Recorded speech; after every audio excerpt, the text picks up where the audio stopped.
sports, entertainment, micro, small, and medium enterprises to thrive.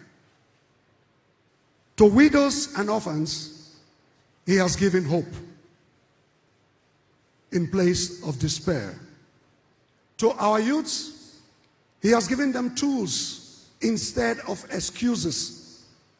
To the workforce, a conducive atmosphere to work instead of tension.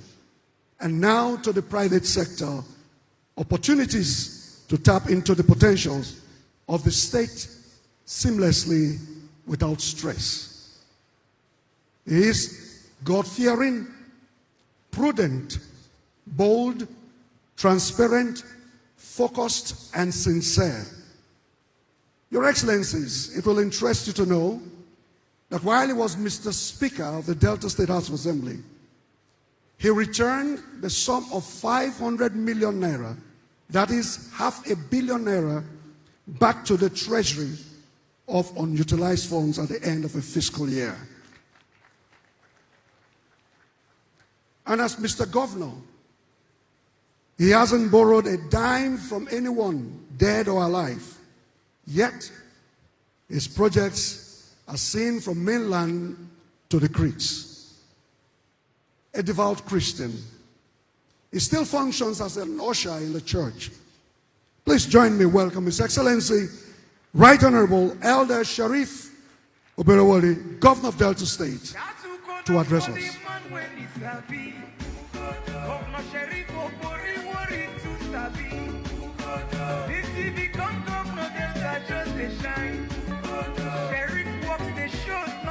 Thank you very much. Thank you very much. Your Excellency, Senator Kashim Shetima, GCUN, Vice President of the Federal Republic of Nigeria. Your Excellency, my dear brother and neighbor, Professor Charles Shukuma Soludo, CFRO, Governor of Anambra State. Your Excellency, Sir Monde Uyeme, very reliable and reliable Deputy Governor. Your Excellency, Senior Dr. Ifeanyi Okowa, the immediate past Governor of Delta State. Distinguished Senator Ede Dafinone, and members of the House of Reps are here. You can see Right Honorable Mutu, Right Honorable Victor Wunkolo, Right Honorable Thomas Eritomi. Very respected guests are here. The Minister of Finance, the Minister of State Gas, members of the Diplomatic Corps, Chairman of the Summit, Engineer Austin Avuru, our keynote speaker, daughter of Delta State, Dr. Ngozi Okonjo, GCUN.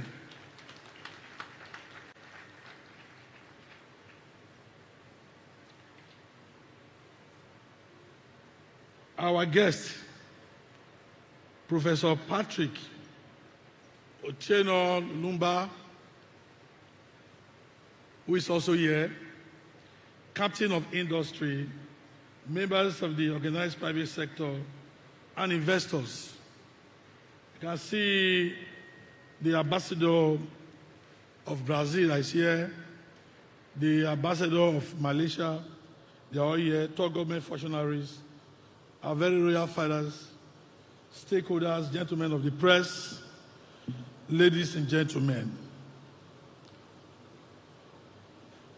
Today marks the crystallization of a journey that began in July and August 2025, when I led a delegation of cabinet members to China and Brazil, respectively, to seek partnerships to explore and enhance the economic and investment opportunities in Delta State. This forum presents us with a golden opportunity to march west with actions, align our expectations with specific goals, and seek those goals with measurable results.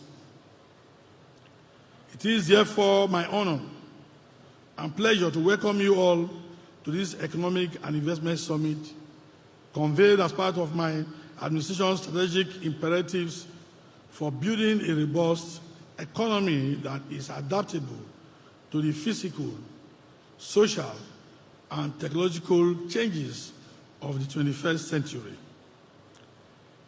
Let me assure this audience that this summit is not another talk show, like what the chairman said.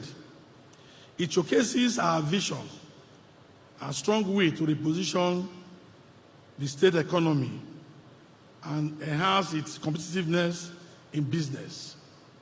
Through this summit, we hope to connect ideas with capital, forge strategic partnerships, and maximize our competitive advantages as a state to build an enduring legacy of wealth and prosperity for the maximum benefit of current and future generations of Deltans and residents in the state. Before I proceed, permit me to specially recognize the Chief Guest of Honor, Your Excellency, Senator Kashim GCON, Vice President of the Federal Republic of Nigeria, Chairman of the National Economic Council. Mr. Vice President, the government and good people of Delta State are greatly honored to have you here today.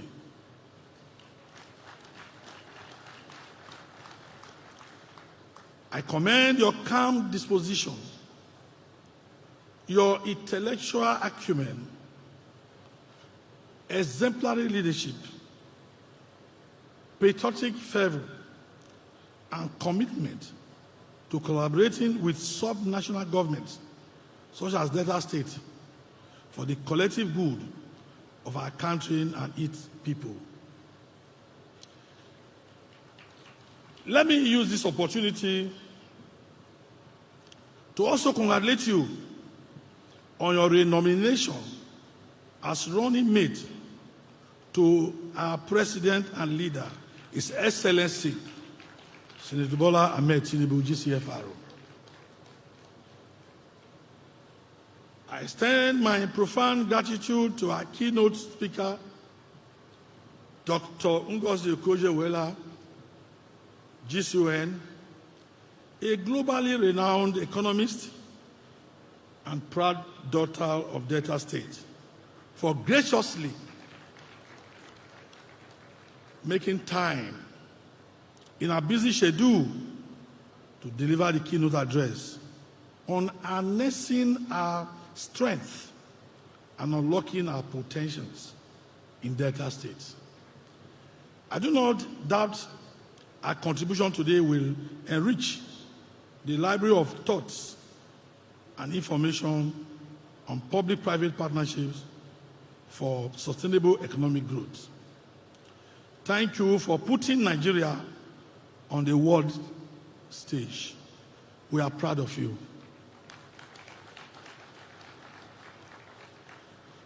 It is my honor and pleasure to welcome my brother governor, who is guest of honor, Professor Charles Chukwuma Soludo, CFRO, the governor of Anambra State, for this summit. Your Excellency, I thank you for this heartwarming display of solidarity and support. You're always attending my invitations.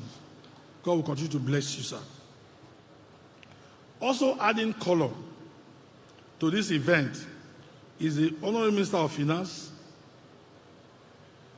and Coordinating Minister of the Economy, thank you for coming.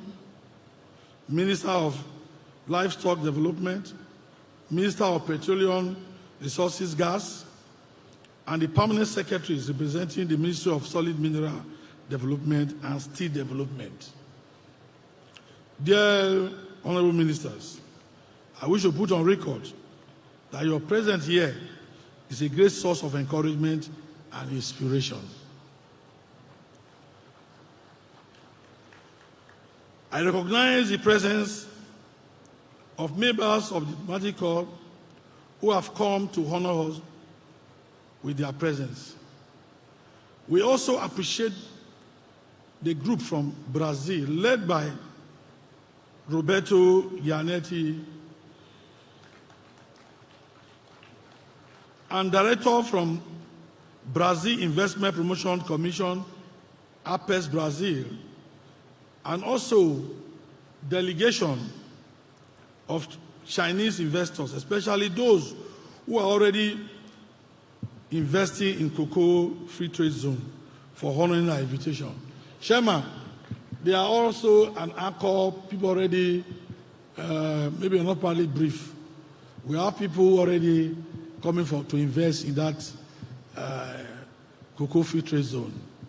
And I also know that you also discussed with me that you're also interested. You also want to invest there. Gas. So thank you very much. We are equally honored by the presence of Engineer Austin Avuru, an accomplished entrepreneur and a major player in the Nigeria oil and gas sector, who is the chairman of this summit. Engineer Avuru is a shining example of vision, courage, and resilience for the younger generation of Nigerians to emulate. And I thank you for agreeing to be the chairman of this summit. I also convey the deep appreciation of the government and good people of Delta State to Professor Patrick P.L.O Lumumba. This gifted public speaker has carved a niche for himself through his bold and thought-provoking insights into the peculiar challenges of politics and governance, especially in Africa. Thank you, Professor Lumumba, for your interest in our state and in prosperity and progress of African continent. Today, Delta State, with a population of over 6 million people, blessed with abundant mineral resources, rich in vegetation, fertile soil for agriculture, multiple urban centers, an enlightened populace, improving infrastructure, and a business-friendly climate. Delta State is an investor's heaven with vast opportunities waiting to be exploited and harnessed. The economy is approximately 17 trillion naira, making the state a key driver of national economic growth and development. Delta State connects major markets across Nigeria, serving as a gateway to the southeast and linking directly to Lagos, the nation's business capital. With up to 15 urban cities, this is the only state in Nigeria that you have about 15 urban cities. 15.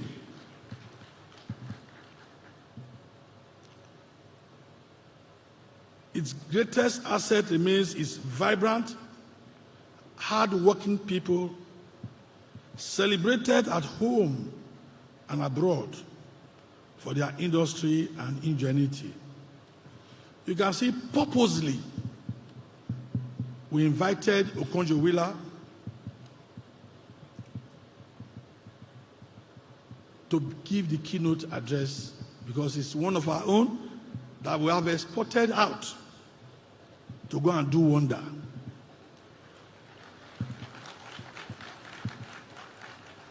Austin Avuru is a son of the soil. We made him the chairman. There are so many, if we want to count, we can't and can't. And I'm proud to be a Deltan. So our goal today is to partner with prospective investors with overriding objective of building a modern economy that is strongly diversified and therefore can withstand external shocks in line with the policy imperatives of the more agenda of this administration. This administration believes in a data-driven development model that is private sector-led and creates opportunities for our teeming youth population. Our primary goal today is to partner with interested parties to maximize our state competitive advantages, develop the non-oil sectors of the economy, create jobs, accelerate economic development, and achieve sustainable development. In view of the foregoing, our ease of doing business incentives are top-notch, ensuring that prospective investors have the conducive atmosphere to operate seamlessly and profitably. The establishment of the Delta State Ease of Doing Business Council, chaired by me, is one of the major reforms we have undertaken to enhance the ease of doing business in the state. Also worthy of note is the granting of waivers of payment of tenement rates, fees, levies, and other charges to investors for up to 5 years after commencement of business.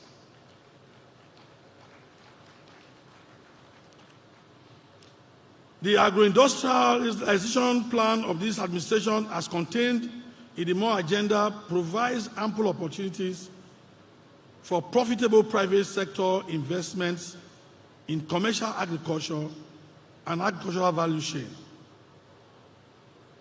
Investment opportunities abound in the value chain production of cassava, oil palm, rice, potato, and other cash crops. It is my pleasure to announce that in preparation for this summit, over 12,000 hectares of farmland have been earmarked for agricultural development for prospective investors. And in addition, Delta State has a coastline of 163 kilometers suitable for development of a thriving marine economy. As one of Nigeria's leading oil and gas producing states, Delta State possesses abundant natural gas reserves alongside substantial renewable energy resources, creating a strong foundation for a diversified energy economy. Investment opportunities abound in gas-fired power plants, embedded and captive power systems, solar farms, mini-grids, biomass and waste-to-energy projects, hydro power, energy storage solutions, rural electrification, and the manufacturing and assembling of renewable energy components to support existing and potential enterprises in the state. It is also pertinent to point out that this government has prioritized sound public financial management anchored on careful budgeting, fiscal discipline, judicious allocation of resources, transparency, and accountability matched with excellent service delivery.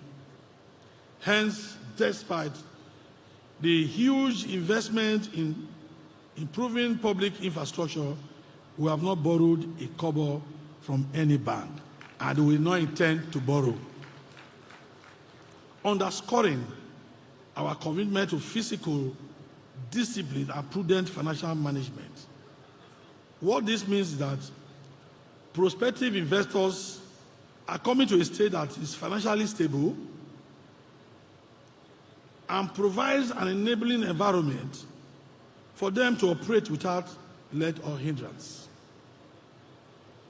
In line with the fourth pillar of the MORE agenda, which is enhanced peace and security, we have strengthened the security architecture in Delta State. And that's why we brought you to become the chairman, so that you know what we are doing.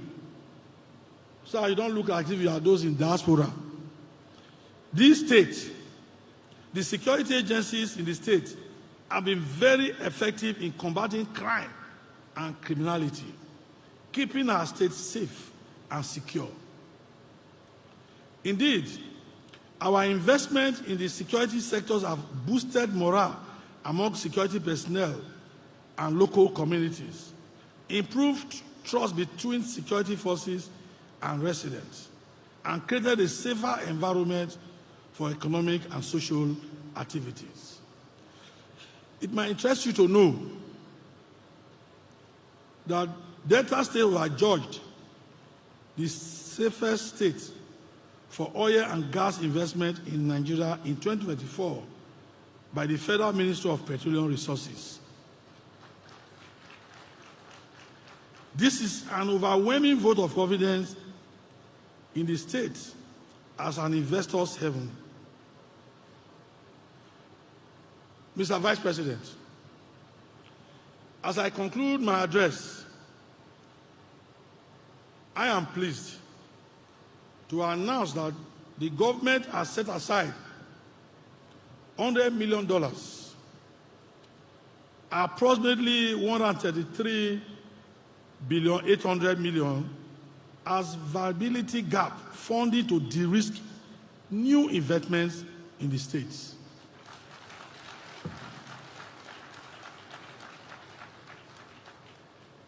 This one we are not borrow. We are not going to borrow the money. The money is there.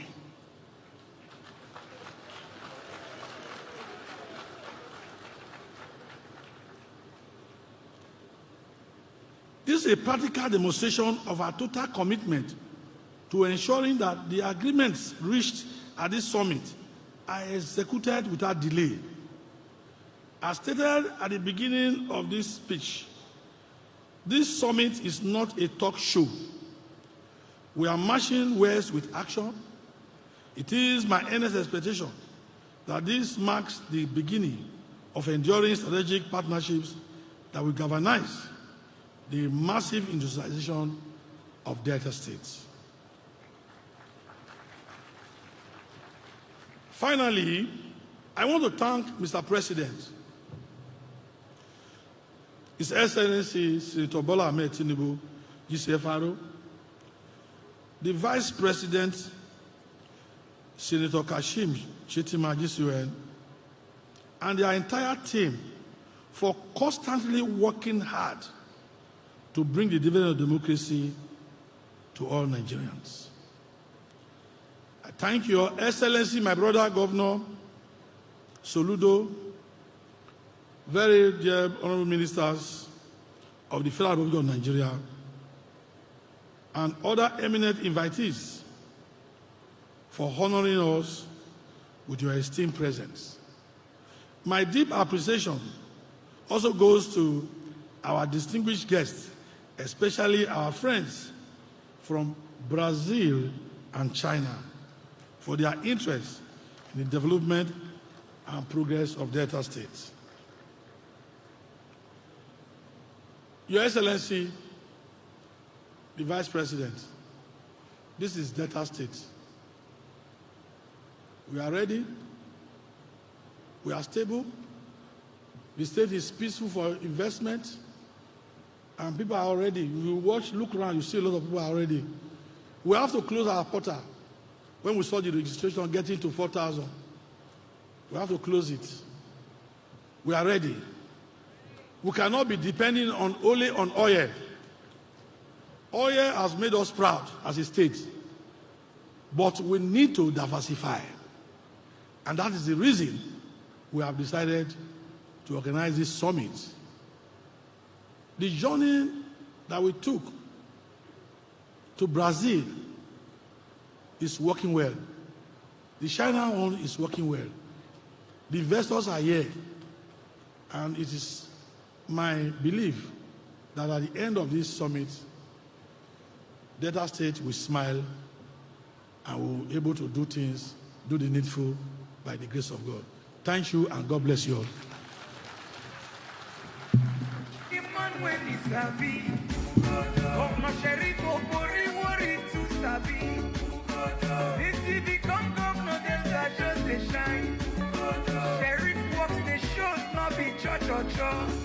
Since you bring Julius Bega, we don't know our state again. Governor Sheriff na the man when he sabi. For accountability, you be number one. Its economy begins with a new morning. A moment when vision awakens, possibilities emerge, and ambition becomes action. Every transformation begins with the courage to move forward. This is the story of Delta State.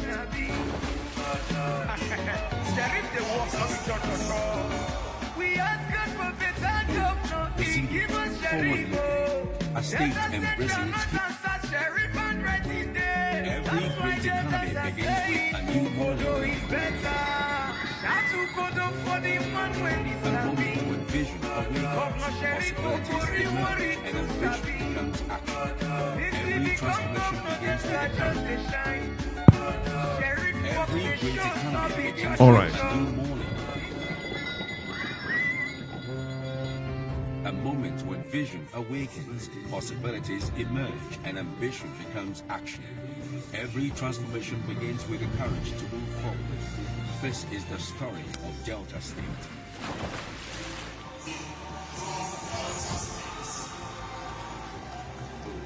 Bold, resilient, forward-looking, a state embracing its future with confidence, determined to unlock the full value of its abundant natural resources, strategic location, and greatest asset, its people. There's a 1 million metric ton shortfall in palm oil production, and that makes it strategic for any investor to invest into palm oil. Economic growth and vision are products of strategic thinking. A vision that transforms possibility into prosperity. Across the globe, economies are being reshaped even as markets evolve. In the oil-rich Delta State, the administration of Governor Sheriff is leveraging the state's comparative advantages and strategic geopolitical location to forge partnerships that are beginning to define the future of Deltans. I'm therefore excited to be at this forefront of forging this prospective partnership during my tenure as governor of Delta State. At a defining moment in Nigeria's economic journey, what we are seeing coming out of Delta, you can rest assured that you'll be coming into an environment where you can invest and you can take out. As the nation sought new pathways to sustainable growth and greater private sector participation, leadership became more important than ever. Leadership capable of transforming challenges into opportunities. Leadership with a vision to build for tomorrow. That vision found expression in Delta State under the leadership of Governor Sheriff Uborewori, a government committed to building infrastructure, strengthening institutions, reforming policies, and creating an environment where enterprise can thrive. We sell major of our product in Onitsha and Aba because the vehicle can travel in the night and get to their destination. Because duty demands it, and the people deserve it. Today, Delta State stands at the threshold of a new era. inviting investors, innovators, entrepreneurs, and development partners to become part of one of Africa's most compelling investment destinations. The question is simple: why Delta? As Nigeria's leading oil-producing state, Delta remains one of the nation's foremost economic engines. Its vast hydrocarbon resources provide opportunities across the entire energy value chain, from exploration and production to refining, petrochemicals, gas processing, manufacturing, and energy services. Beyond its natural wealth lies an even greater resource: its people. Spread across more than 18,000 square kilometers of largely fertile land is a vibrant and culturally diverse population of nearly 7 million people. More than half are young, energetic, digitally connected, and increasingly equipped with the skills to compete in a knowledge-driven global economy. This summit provides a platform to find and define purpose. It's the ideal opportunity. In all of these, Delta has not lost sight of its traditional advantage: its fertile soil, abundant waterways, and favorable climate make it one of Nigeria's most promising agricultural destinations. From cassava and oil palm to aquaculture, food processing, packaging, storage, and export, opportunities exist across the entire agricultural value chain. As demand continues to rise, so too does the potential for sustainable agribusiness investment. Strategically positioned along the banks of the River Niger, Delta State serves as a commercial bridge connecting Nigeria's southwest and southeast, while also providing direct access to the Niger Delta and the Atlantic Ocean. Its extensive inland waterways and over 160 kilometers of coastline along the Bight of Benin position the state as a natural hub for maritime commerce, logistics, manufacturing, and the emerging blue economy. Complementing these advantages are two airports that connect Delta to domestic and international markets, alongside the ports of Warri, Sapele, Koko, and Burutu. Critical assets supporting trade, industry, and regional integration. The future belongs to economies that invest in people. Across Delta State, investments in education, healthcare, digital innovation, vocational training, and entrepreneurship are preparing a workforce equipped for the industries of tomorrow. A skilled workforce, a competitive economy, a future built on knowledge. Strong institutions inspire investor confidence. Through the Delta State Investment Development Agency and the Ease of Doing Business Council, the government continues to simplify investment procedures, strengthen public-private partnerships, and improve the overall business environment. You know what it means? When the state gives you a CFO, and you're able to access a bank loan, that means the state has a solid CFO. CFO we got here is so valued enough that we actually use it to access the bank loan. We started with 84 rooms, and now we have expanded from 84 to 140 rooms with other apartments. Anybody that wants to come to Asaba to invest and follow what we are doing, we do well. We already have a government that have put infrastructure, that have put reform that's going to protect us. That's the confidence we have. Few projects better illustrate Delta's industrial ambition than the Delta Special Economic Zone, which oversees the Koko and Kwale Free Trade Zones. The Kwale Free Trade Zone, strategically located in Kwale and sitting atop vast natural gas reserves, offers industries access to reliable energy, the lowest priced comparative gas cost in Nigeria, overall competitive operating costs, and abundant raw materials. With attractive fiscal incentives and significant opportunities across manufacturing, petrochemicals, logistics, and export-oriented industries, the Free Trade Zone is rapidly emerging as one of West Africa's most promising industrial corridors. As of today, 215 trillion natural gas reserve, Nigeria. That placed Nigeria on number 10 in the global game. Now, this 215 trillion gas reserve, 80 trillion is in Delta. And this 80 trillion that is in Delta, 60% of it is in Kwale Free Trade Zone. With a good business plan and good execution, you get your investment back. A catalyst expected to generate over 50,000 direct and indirect jobs while accelerating industrialization across the region. That Delta is ready for business can only be seen through its 1 billion naira revolving loan domiciled in the Bank of Industry (BOI) for businesses to access. This policy has made Delta a favorable investment destination for SMEs.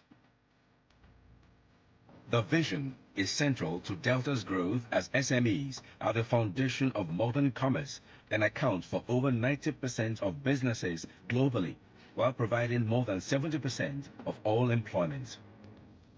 The revolving loan is offered at single-digit interest rates, less than 10%. Business owners can access between 20 million and 50 million naira for business expansion and working capital. There will be no better place to invest your money than Delta states. Before now, we used to be mainly into the oil and gas, that we had to diversify our source of income to support the food security agenda. Economic growth flourishes where confidence exists. Beyond infrastructure, investors seek security, stability, transparency, and the rule of law. Through sustained investments in security architecture and continued judicial reforms, Delta State is strengthening investor confidence by ensuring that investments are protected, contracts respected, and businesses operate within a predictable legal framework. I'm a farmer, and I can be in my farm up to 11 o'clock in the night.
Partnership.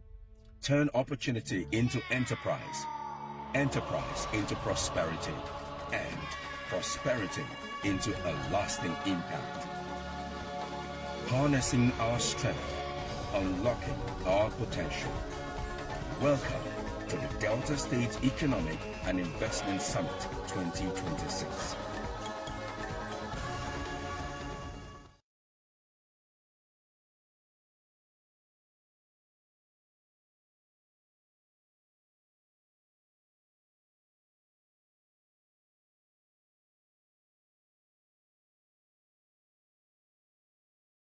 Informed us during his speech that they had to shut down the portal when number of registrations appeared to exceed 4,000.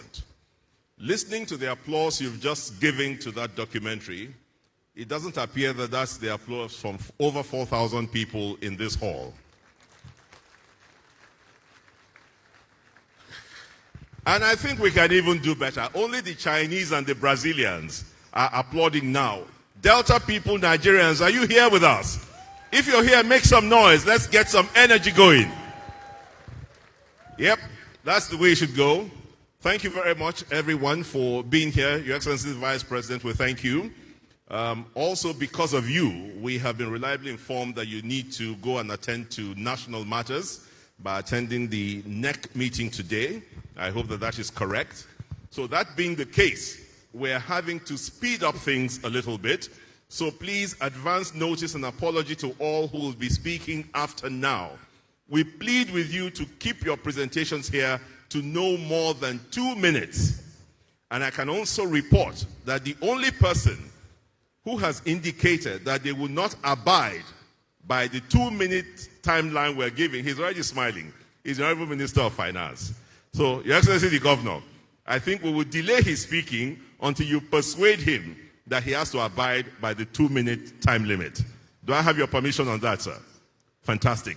So whilst I give them time to consult, let me quickly invite the Managing Director of NDDC, Chief Samuel Obuku, PhD. If you're here, please come forward now and set the tone for our goodwill messages. Remember, 2 minutes. 2 minutes. Thank you, sir.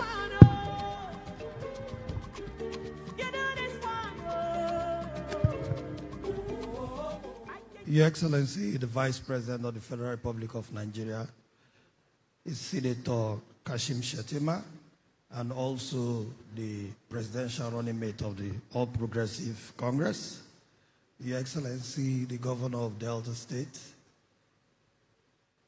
Right Honorable Elder Sheriff Francis Oborowori, the Governor of Anambra State, His Excellency Chukwuma Soludo, members of the National Assembly, ministers, please permit me to rest on a well-established protocol, just as we're asked to make sure we speed up our goodwill message.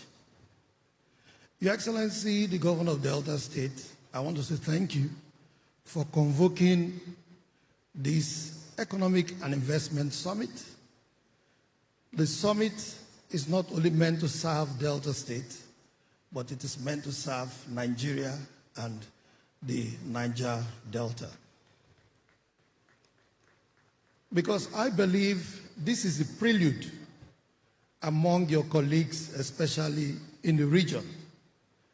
And this is the first I am attending, so I have to say thank you for setting the pace. I can also confirm that the governor is not only just convoking this summit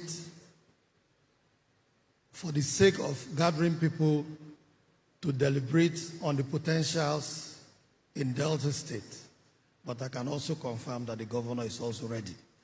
Because the governor, while he has been on the saddle, has actually deepened the infrastructural development in Delta State in preparation for investors.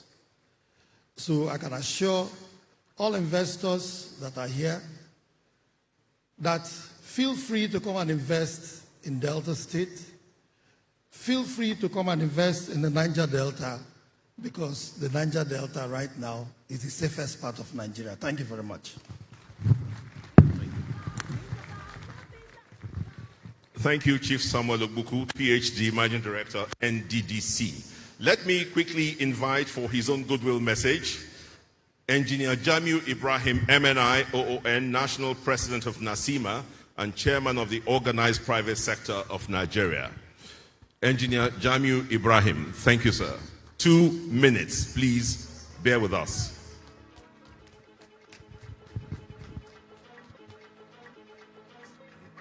How are you, sir?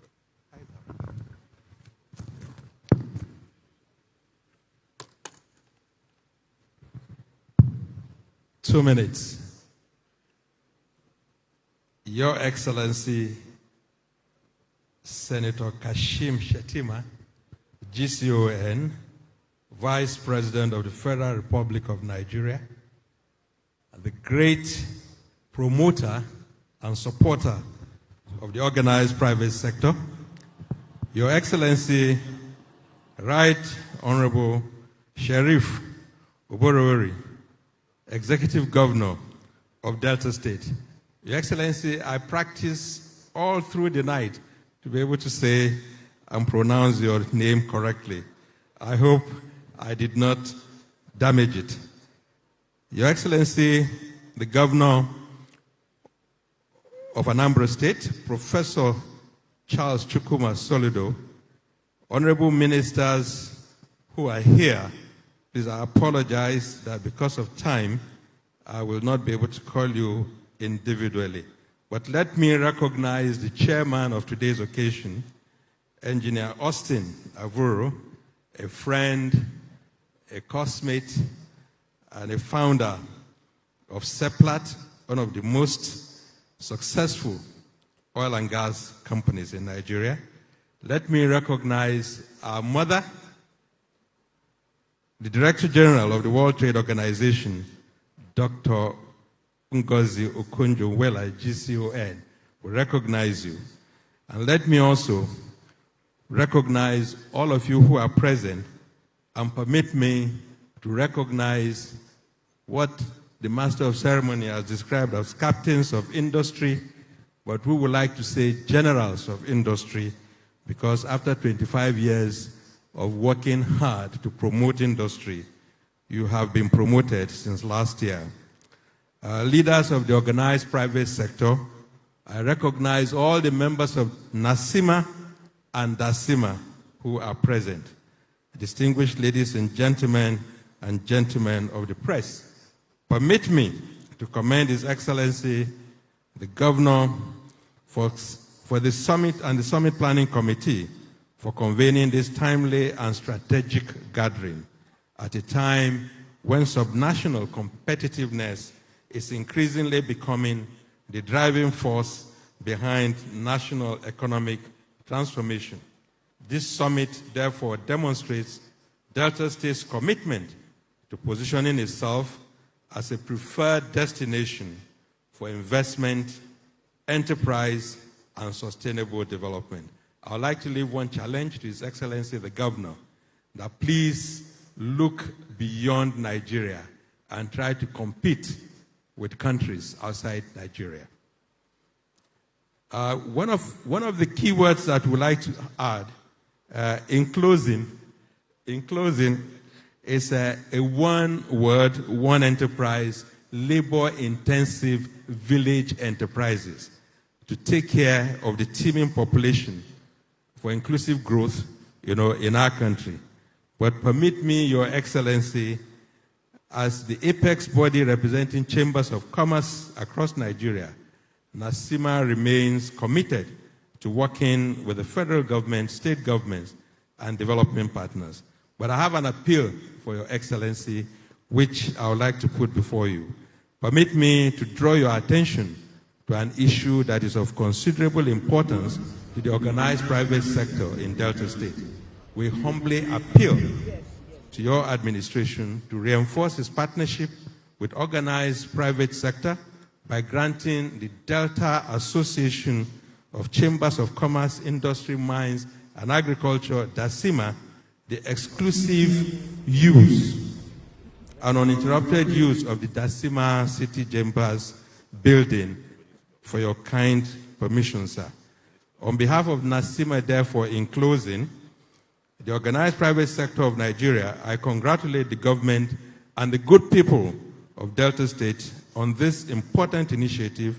We wish the summit fruitful deliberations and every success in advancing a more prosperous, competitive, and investment-friendly Delta State, one that is truly harnessing its strength and unlocking its potential. I want to thank you all. May God bless Delta State. May God bless the Federal Republic of Nigeria. And may God bless and protect our federal and defense forces. Thank you very much for this opportunity. Thank you very much. And this way, sir. Okay. Thank you very much, Engineer Jamiu, for your very hearty comments. Please would like to inform all others who are coming up here, kindly do us the favor and not repeat the protocols. Please kindly do us the favor not repeating the protocols. There's no need. You know, we already know who's here and everyone has been appropriately recognized. Before I bring up the next speaker, let me quickly recognize the Executive Chairman and Chief Executive Officer of the Presidential Initiative on Compressed and Natural Gas and Electric Vehicles, PICNG and EV. His name is Barrister Ishmael Ahmed, OON. Where is he? Barrister Ishmael? You need to rise to your feet, yes? Okay, maybe you should come here. They need to see you. I know the Vice President knows you already. Just come, let's see you and applaud you. This initiative, presidential initiative, has donated 5 CNG buses to Delta State as a startup, and they have promised that more will follow. And that is the gentleman who is at the head of the Presidential Initiative on Compressed and Natural Gas and Electric Vehicles, Barrister Ishmael Ahmed, OON. Thank you very much. All Deltans appreciate you for what you have done and what is to follow. Let me therefore quickly, you have been told that I think August last year, our very hard-working governor was on a tour of many countries, and Brazil was one of those countries. And to underscore the importance, the Brazilian ambassador to Nigeria, His Excellency Carlos Jose Garcete, is here with us this afternoon. We would like to invite His Excellency to come forward and deliver his goodwill message. Please, a round of applause for the Brazilian ambassador to Nigeria. Thank you, sir. Thank you. Yes, good morning. Mr. Vice President, distinguished guests, all protocol observed, I'll start my speech. Well, I'd like to make a few remarks on the bilateral relations. Brazil does not see Nigeria solely as a market for its exports. We are both developing countries and share a number of common objectives. Brazil's exports to Nigeria are primarily agricultural products, of which raw sugar is the most significant. As you are aware, Nigeria also buys aircrafts from Embraer, the Brazilian manufacturer. The last one was delivered to Air Peace a few weeks ago. Brazil is a major importer of fertilizers from Nigeria. In fact, depending on the month, Brazil is the largest importer of Nigerian non-oil products in the world. Bilateral trade between Brazil and Nigeria increased 36% in the last 2 years. We see bilateral trade as a tool for development of both Nigeria and Brazil, and we're happy to see now products of higher added value being traded. Brazil is supporting Nigeria's agricultural development.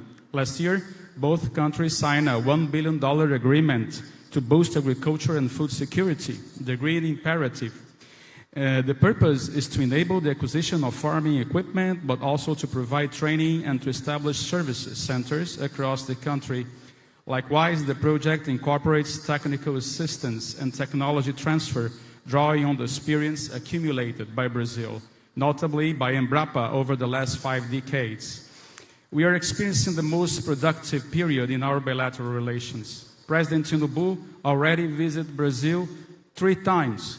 The Vice President of Brazil, Geraldo Alckmin, visited Abuja last year to meet Vice President Kashim Shettima. The Vice President Shettima visited Brazil last year to participate in the COP30, which was held in Belém, in the heart of Amazon region. Ministerial visits have become more frequent and are bearing tangible fruits. The Minister of Foreign Affairs of Brazil was in Abuja in March last year, and his Nigerian counterpart visited Brazil 3 times. Last month, the Minister of Agriculture of Brazil, Mr. André de Paula, visited Abuja and met with Vice President Kashim Shettima and the Minister of Agriculture, Abubakar Chiari. The Trade Promotion Agency of Brazil, APEX, led a groundbreaking mission to Abuja last year, bringing together 60 representatives of companies from 43 economic sectors. We're pleased to see the private sector building upon governmental initiatives and agreements. To mention just one example, Air Peace was recently granted authorization to operate commercial flights to Brazil.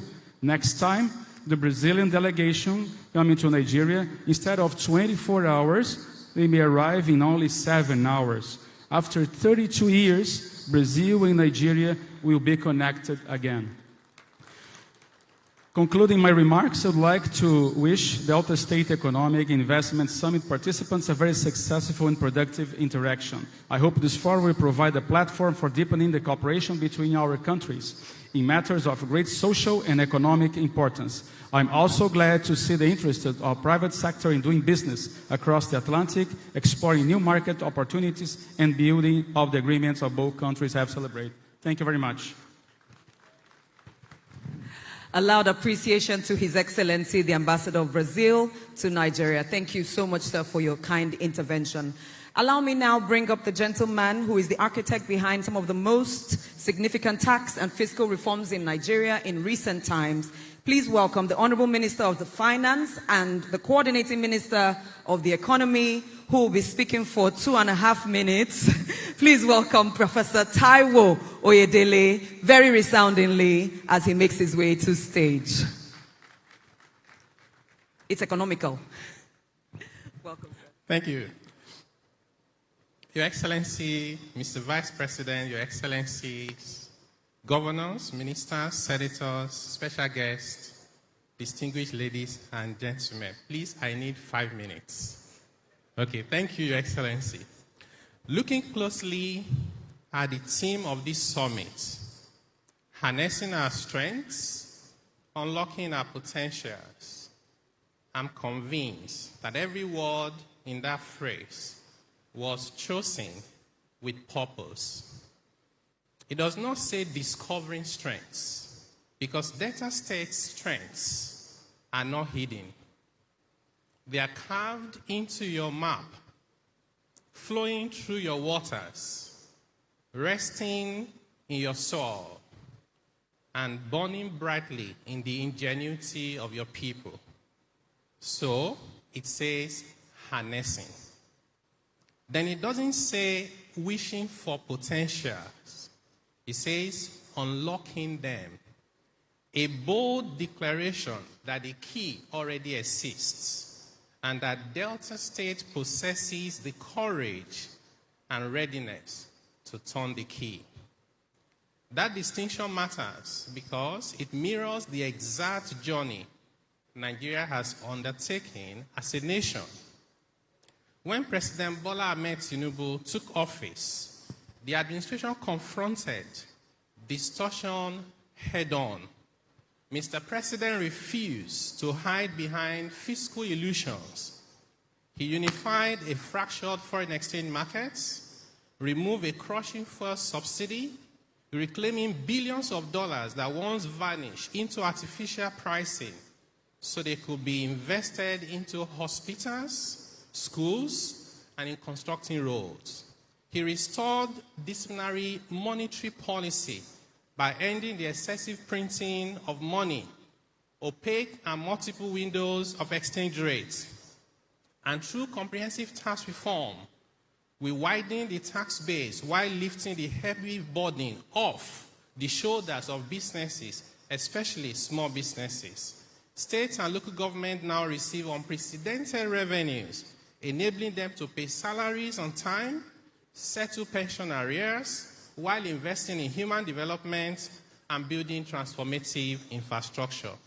I share these milestones not to declare victory, but to state a profound truth that macroeconomic stability is the job of the federal government, and that foundation has been laid. The center secures economic stability, the state converts stability into shared prosperity, and local government deliver it as a tangible, higher standard of living for every family. That division of labor is where true fiscal restructuring takes place. Abuja can stabilize a currency, but Abuja cannot operate a processing plant in Ughelli. Abuja cannot address land title matters in Warri, nor can it identify the Isoko farmer who needs an off-taker today. Those decisions, the ones that turn abstract statistics into jobs, thriving factories, and profitable market stores happen right here. They are driven by leadership that knows this terrain, its people, and its true potential. Few states in our nation carry Delta's extraordinary gifts. You hold the hydrocarbon wealth that has powered Nigeria for generations. Your rivers and ocean coastlines make you a true titan of the blue economy. Your land is fertile. Your vast mineral wealth rests beneath your soil, waiting for capital to bring it to life. Yet, raw endowment has never been the ultimate differentiator. Execution is. Capital has no regional sentiments and no political loyalty. Capital goes where it's welcome and stays where it is protected. To the investors and captains of industry in the room, you are not being asked to take a leap of faith on unproven promises. The macroeconomic turnaround is documented and is real. The question before you today is practical and immediate. Whether you will put your money and your investments where there is visionary state leadership that meets economic opportunity here in Delta states. The federal government is delivering on its commitment at the center. Delta State is proving its commitment here today. Now I call upon the entrepreneurs and investors in this room to complete the circuit so that the strategy we discussed today become the shared prosperity felt in every Delta home tomorrow. Thank you very much. I wish you a transformative and highly successful summit. Thank you very much. Thank you so much, sir. Thank you, Professor Taiwo Oyedele. Judiciously spent less than 5 minutes encouraging investors to not only invest in Delta State for the sake of investing, it will transform the entire nation from homes and households to businesses and enterprises. Once again, please appreciate the Honorable Minister of Finance and Coordinating Minister for the Economy.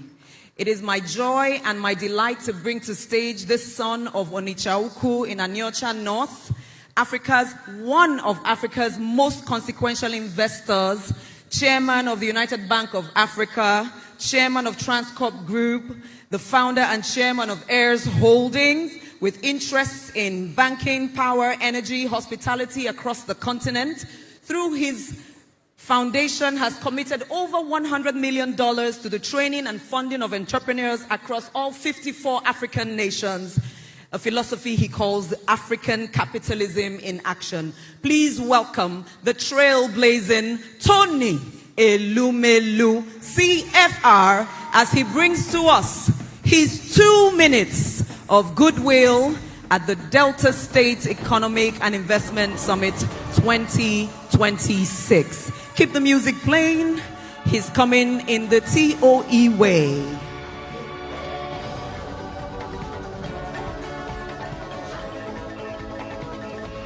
Ladies and gentlemen, keep the applause louder as he makes his way to stage.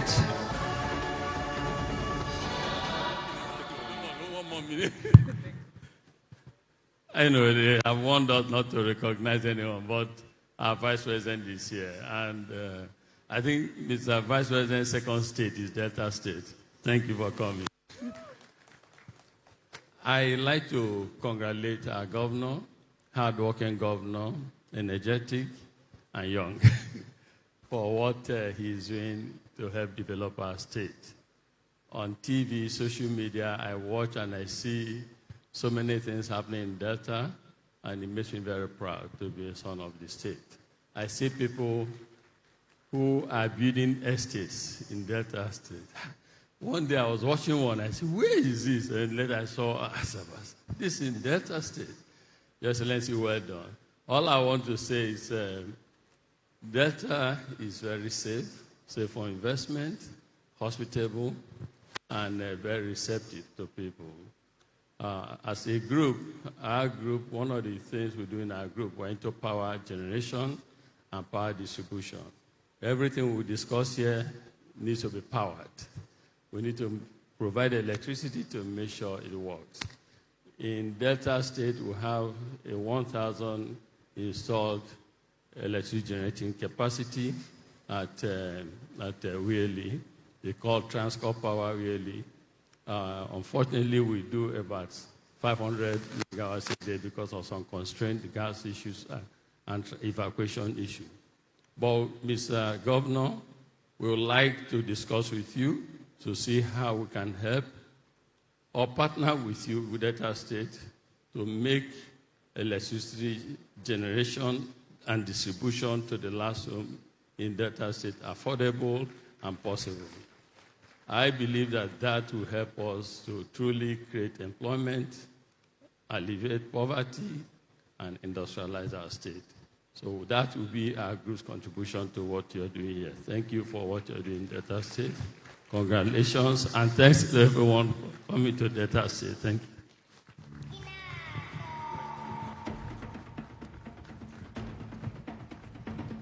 That's Mr. Tony Elumelu, the man that developed the concept of Afrik capitalism. Thank you very much. I'd like to also welcome here very quickly the Managing Director of the Southeast Development Commission, Mr. Mark Okoye. Your Excellencies, distinguished ladies and gentlemen, today, Delta State speaks with one clear message. Delta is open for business. The summit is more than an event. It is a statement of confidence, a declaration of interest, a declaration of readiness, an invitation to innovators, entrepreneurs, and business people. That's why we'll take a few attestations, and we'll kick off now with the owner of Mosra Energy, Mr. Ramos Olukayode. The rule of 2 minutes continues, even with the attestation. Mr. Ramos Olukayode. Okay. Let's clear the path for him, please. Let's clear the path for him. And then Chief Theodore Malu, you'll be the next person. And then finally, Julius Rone. I welcome you. Your Excellencies, my brothers, all protocols observed. In business, we often say capital is courageous, but it's never careless. Investors commit their resources where they find vision, stability, true partnership, and confidence. We have proven coal reserves exceeding 200 million tons in Delta State alone. In Obonkpa, Ugboba, Ukuzu, and Ugbodu. And we are already mining. The Delta State is safe for our mining operations. The cement companies rely on us for their coal supply.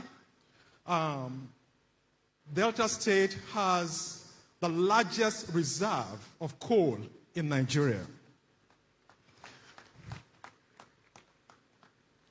Our partnership with the Delta State government to develop 600 megawatts mine-mouth power plant in Obonkpa and the proposed energy and industrial special economic zone in Aniocha is a demonstration of what is possible when government and private enterprise work together with a shared vision. But our ambition goes far beyond building a power plant. Let me put this into perspective. 200 million tons of proven coal reserve in Delta State is not just a geology. It represents over 30 years of continuous, guaranteed base load power.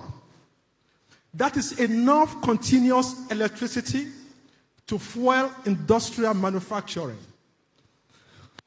Manufacturing, technology hubs, and processing plants right here in Delta soil without interruption.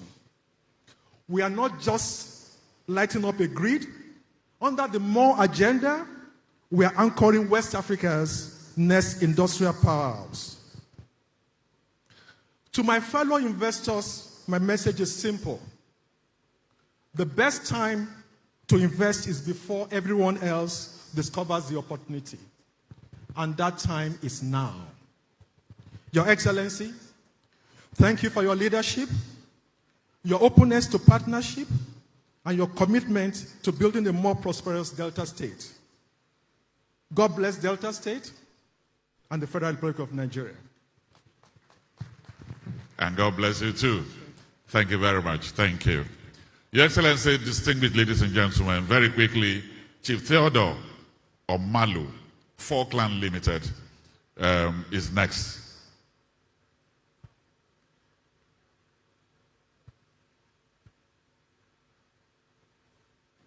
You're welcome. No, two.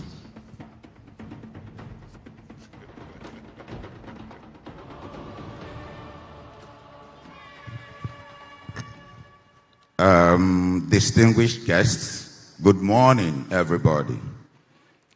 It is a great pleasure and privilege to be here today at this prestigious Delta State Economic and Investment Summit.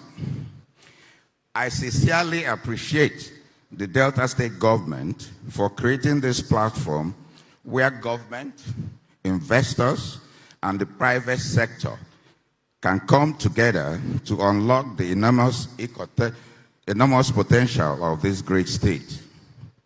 The theme of this summit, harnessing our strength and unlocking our potentials for accelerated economic development, resonates deeply with us because our project, Niger City, is in many ways a practical expression of that vision. We are harnessing the potential of River Niger and the Asaba waterfront to create land, new opportunities, new jobs, and a new economic frontier for Delta State. Our company is proud to be undertaking Niger City, an ambitious private land reclamation and waterfront development project along Asaba waterfront. Our vision is to transform underutilized riverfront wetlands into a modern, well-planned economic and urban district that will attract investment, create jobs, expand housing opportunities, and contribute meaningfully to the economic transformation of Delta State.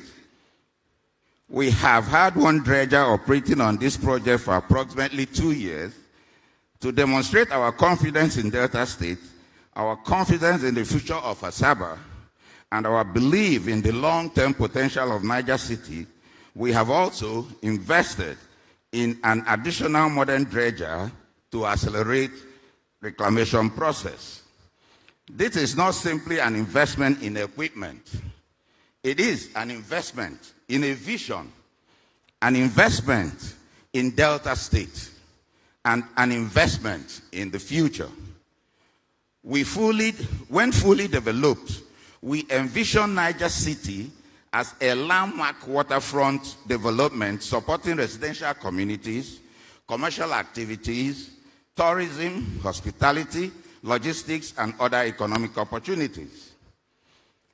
Our confidence in undertaking a project of this magnitude also comes from experience. We previously participated in the development of Orange Island in Lagos Lagoon, a 50-hectare land reclamation project. Today, we are bringing that experience, knowledge, and determination to Delta State.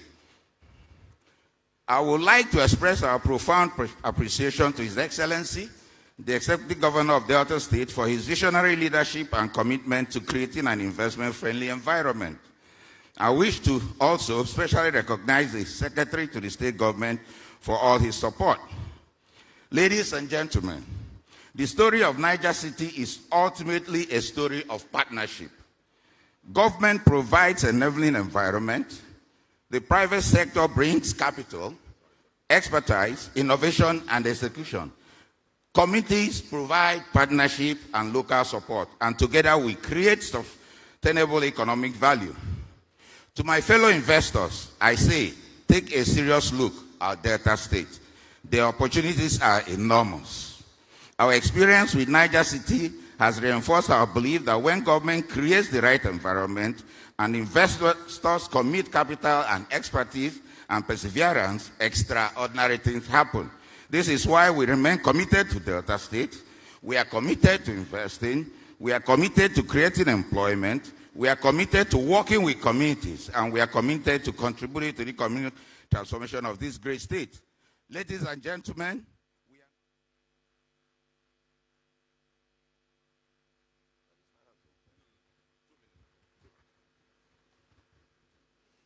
Thank you very much. Thank you. That's how much he loves Delta State as an investor. We appreciate it. Finally, for attestations, let me welcome here Julius Rone, OFR, the GMD of UTM FLNG Limited. Julius Rone.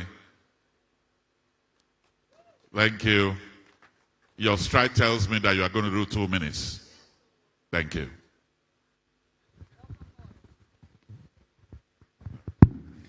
Your Excellency, the Vice President, the Governor of Delta State, distinguished ladies and gentlemen, what I have to say is that Delta State is one of the states that believe in contract sanctity. The Governor and the state believe in investment. We are developing Nigerian first floating LNG. Delta State's government in 2022 took 8% at 42 billion. Today, that investment is over 200 billion naira. And by the time we come on stream in 2030, Delta will host the headquarters in Warri of the UTM FLNG. That is not all. Delta will continuously be receiving a lot of dividend from this project. But what is important for us as an investor is the sanctity of contract. This contract was signed in 2022 with the then governor of Delta State, Dr. Ifeanyi Okowa. But when the current administration came, every bit of that contract was respected. So as an entrepreneur, what is important is to see that contract is respected, irrespective is managing the state. And Your Excellency, you have proven that you are a disciplined governor. You are a governor who believes in development of the state and people. And that's why we are here to continuously to support the state in whatever way we can. I want to thank you, and we wish you very well for this great success for this summit. Thank you. Okay, thank you very much, everyone, and apologies to everyone for the way we have stampeded you through your goodwill messages. It's due to factors beyond our control. Let me very quickly, first of all, recognize and salute the Managing Director, CEO of the Rural Electrification Agency, Dr. Abba Aliyu. Please, a round of applause for him. Thank you very much, sir, for being here. The Managing Director, Renaissance, is also here. The Managing Director, Deputy Managing Director, Oando, is here also with us. At this juncture, I would like to salute all of the bank CEOs who are here: Zenith Bank, Globus Bank, Premium Bank, Access Bank. We also have in the house the Managing Director of Tantita Services, and also we have the MD of Manitoba. We would like to direct this especially to the Vice Presidency, Our Excellency. The state wants to appreciate you for appointing one of our own, our son, Shegun Ochuko Obayendo, as your technical advisor on transportation, logistics, and innovation. Thank you very, very much, sir. We shall count the number of people who have given you that applause so that many more appointments from Delta will follow in your office. Thank you, sir. So let me bring you, yes now, Joyce. Thank you. Thank you, Dr. Henry. Please permit me, I will be very biased right now. Before I bring our doyen, who is our keynote speaker, I would like to specially recognize some trailblazing women that I see with my eye. Dr. Meoji, the Group Managing Director of Zenith Bank, you're welcome, ma'am. Sitting very close to her is the Managing Director of FCMB. I see her, Mrs. Yemisi Edun, welcome. Representing the Managing Director of Fidelity Bank, Dr. Nneka Onyalipe, is the Executive Director South. Please welcome Mrs. Pamela Shodipo as she's sitting here.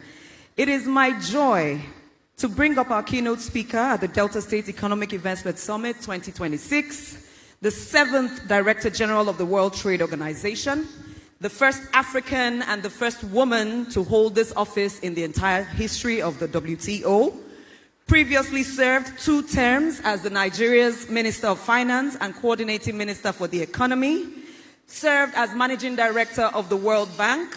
She led negotiations that wiped out $18 billion of Nigeria's debt and an overall external debt reduction of over $30 billion.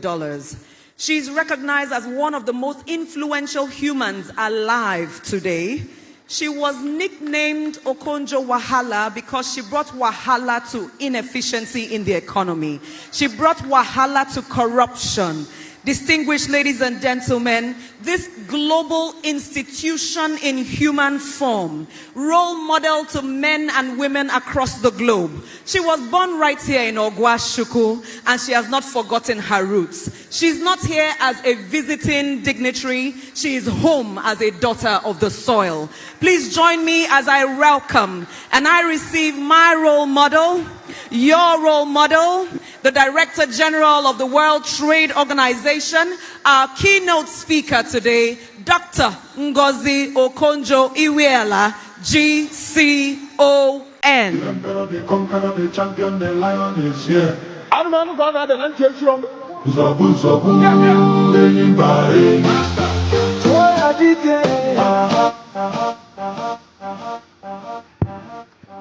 Thank you so much. Thank you for that wonderful introduction and welcome, much more than I deserve.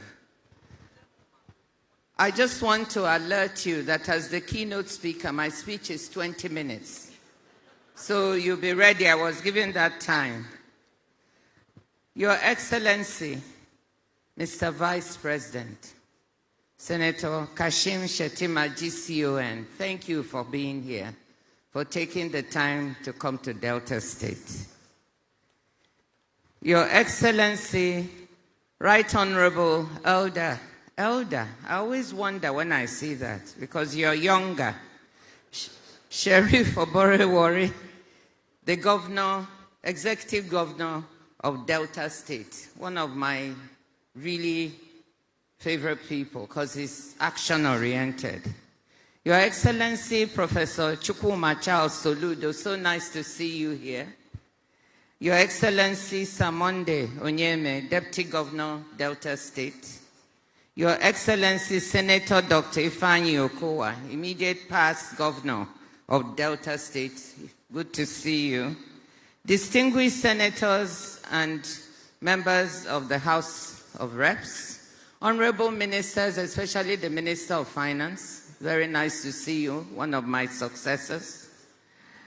Honorable Commissioners of Delta State, the Secretary to the State Government, the Chairman of the occasion, Engineer Austin Avuru, very nice of you to do this. And our Royal Fathers, very nice to see all of you. I think just give me half a minute to recognize one special Royal Father, who is my own younger brother, His Majesty, the Obi of Ogwashuku, Obi Ifechukwude Chukwuka Okonjo, and his Chief of Staff, my younger brother, Prince Onyema Okonjo. They came here to accompany me. Please give them a round of applause.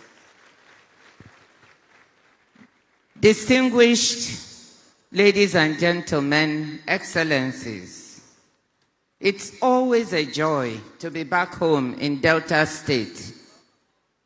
And I brought with me one other honored Deltan.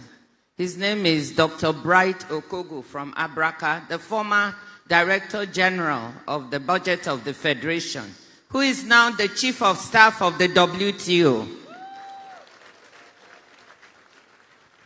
I'm really delighted to have this opportunity to contribute to this conversation about realizing the development ambitions of Deltans.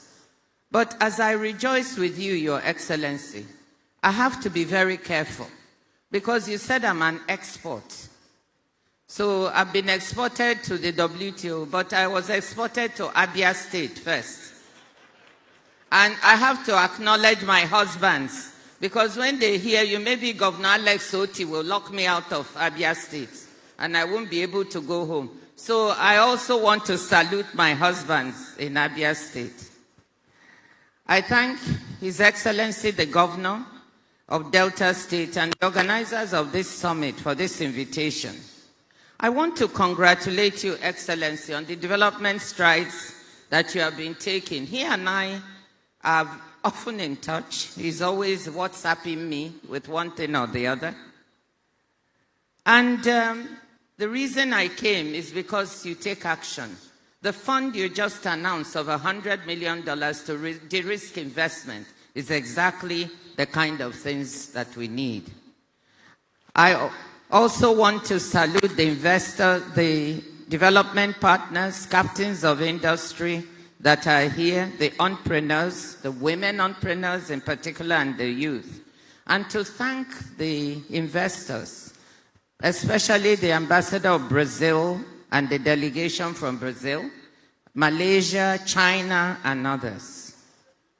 What I'm going to do today in this keynote speech, which I've entitled "The State as Harnessing Our Strengths and Unlocking Our Potentials for Economic Development," what I want to do is quickly look at the state of the world economy and global trade, not just because I'm DG of the WTO, but because it is the broadest context within which Delta State will pursue its goals.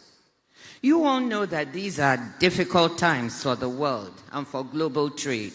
On a daily basis, as far as trade is concerned, I face challenges on what is happening with global trade rules. The rules-based system that has framed global commerce for the past 80 years, since the end of the Second World War, is today under unprecedented strain. Unilateral tariff actions and rising geopolitical tensions have unsettled the economic environment within which countries and companies must make plans. Rapid technological change and climate shocks are further sources of pressure. And yet, despite all of these disruptions, trade and the trading system have shown remarkable resilience, contributing to the wider resilience of the global economy. The value of global goods and services trade last year was a record $34.65 trillion. In volume terms, world merchandise trade grew by 4.6% in 2025, with surging demand for AI-related goods more than compensating for weaknesses linked to tariff increases and trade policy uncertainty. African merchandise export volumes grew by 10.3%, driven by minerals, metals, fuels, and agricultural products like cocoa. Global services trade grew by 5.3% and by nearly 6% for digitally delivered services trade. The takeaway from all of these numbers is that within the global disruption, there is a stable core, and that despite all the tough headlines that you keep seeing, there are opportunities for Delta State, for Nigeria, and for Africa. That's the case I want to make to you today. These opportunities were not available even 10 or 15 years ago. The question to me is whether we will move to seize these opportunities or whether the opportunities will go elsewhere.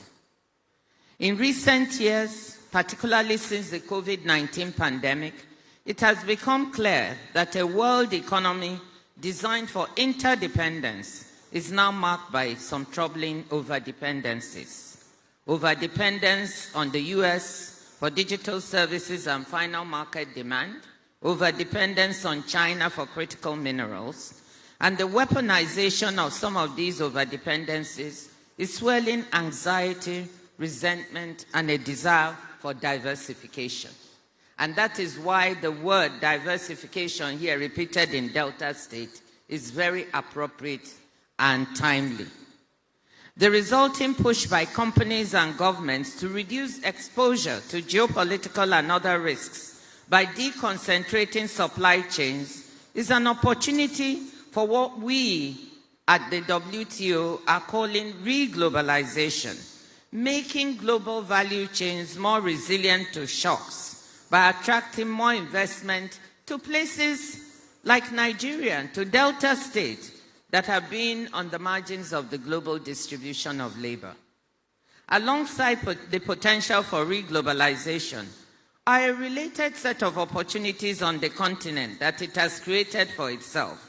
The African Continental Free Trade Area, with its prospect for a 1.4 billion person strong unified market, common standards, and joined-up infrastructure, makes the continent a more attractive investment destination, both for companies targeting African markets and for those seeking to make Africa a base for exporting to the rest of the world. Seizing these two sets of opportunities, the desire for diversification and deconcentration of global supply chains, and the desire to seize the opportunity of the African Continental Trade Area is what we are talking about. It's at the heart of what I think Delta State should be thinking about in its growth and development strategy. Somebody said, think beyond Nigeria, think outside, and that's what we are also trying to say. I'm convinced that Delta State has the ingredients to become Nigeria's next great industrial hub. That's what I wish for it as a daughter of Delta.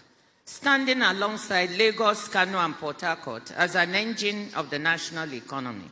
The emergence of a new growth pole here in Delta State would be good for Nigeria as a whole. It would help decongest some of our economic hubs like Lagos and Kano that are becoming overcrowded. Lagos alone accounts for around a quarter of Nigeria's GDP and half of its non-oil GDP. Consider Delta's natural, infrastructural, and human endowments. We've heard about them. Abundant natural gas, a coastline with seaports at Warri, Sapele, Burutu, and Escravos, the Tapwe-Ajiokuta-Warri rail line, the fertile land of Delta State, solid minerals, 49 tertiary institutions producing young people who want opportunities in the state where they grew up. On the financial front, the state also has some fiscal space.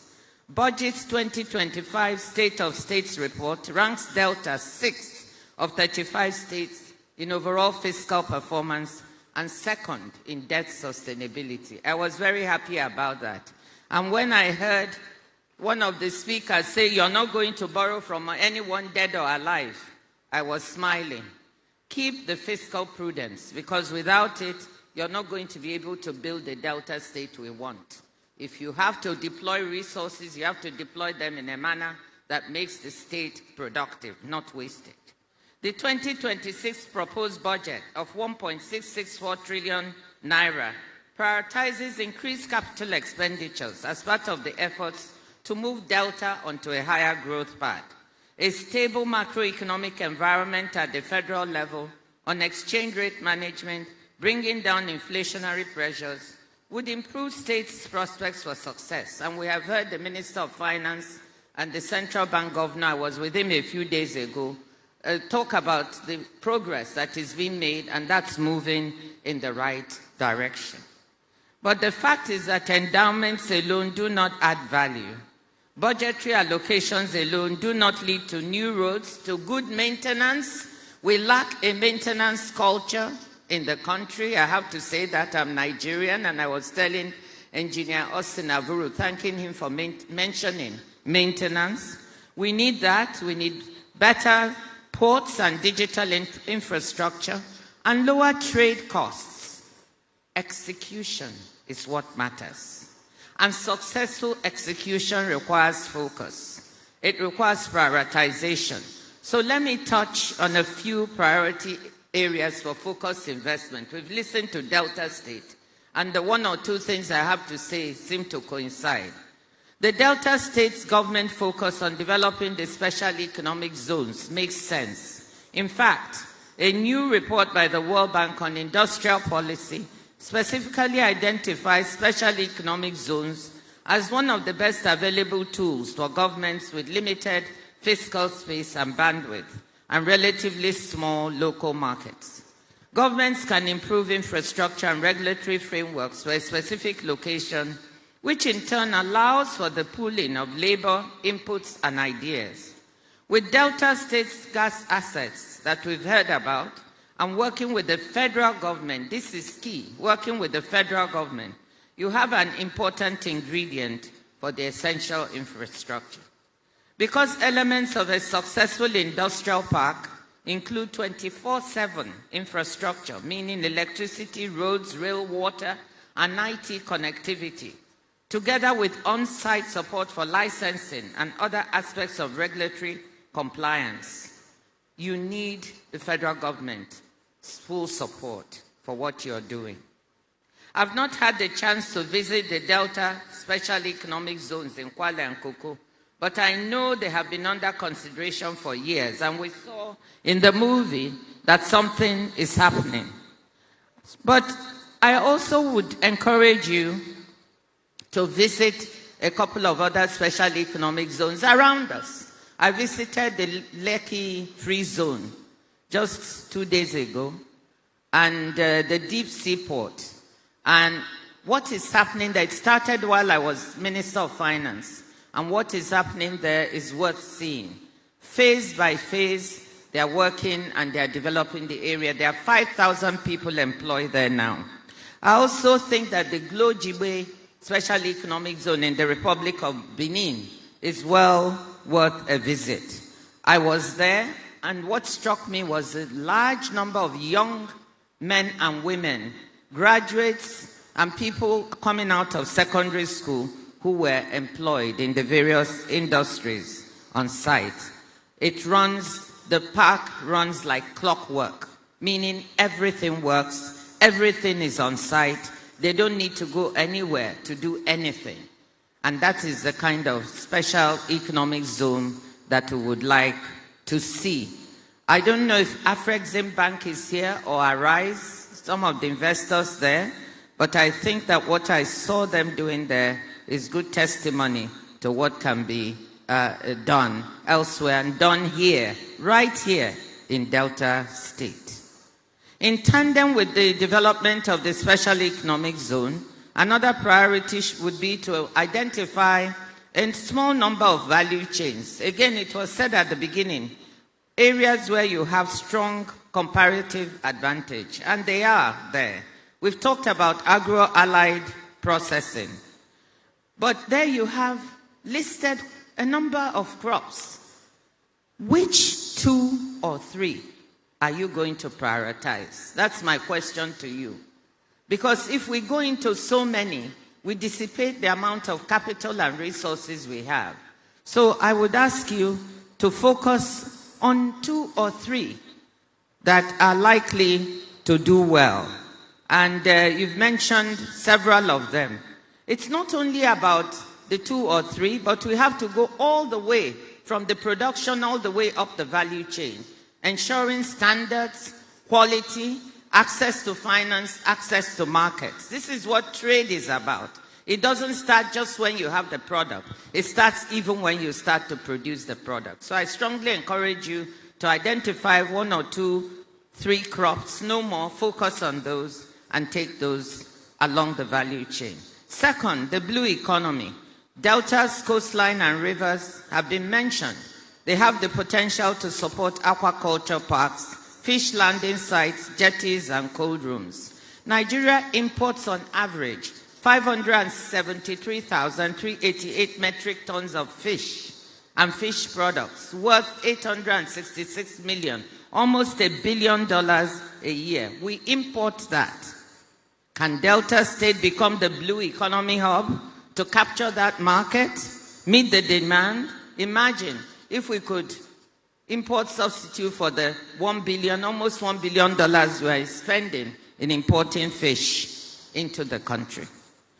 And if I can say something blunt here, building a blue economy is not about letting trawlers come in and fish off your coast.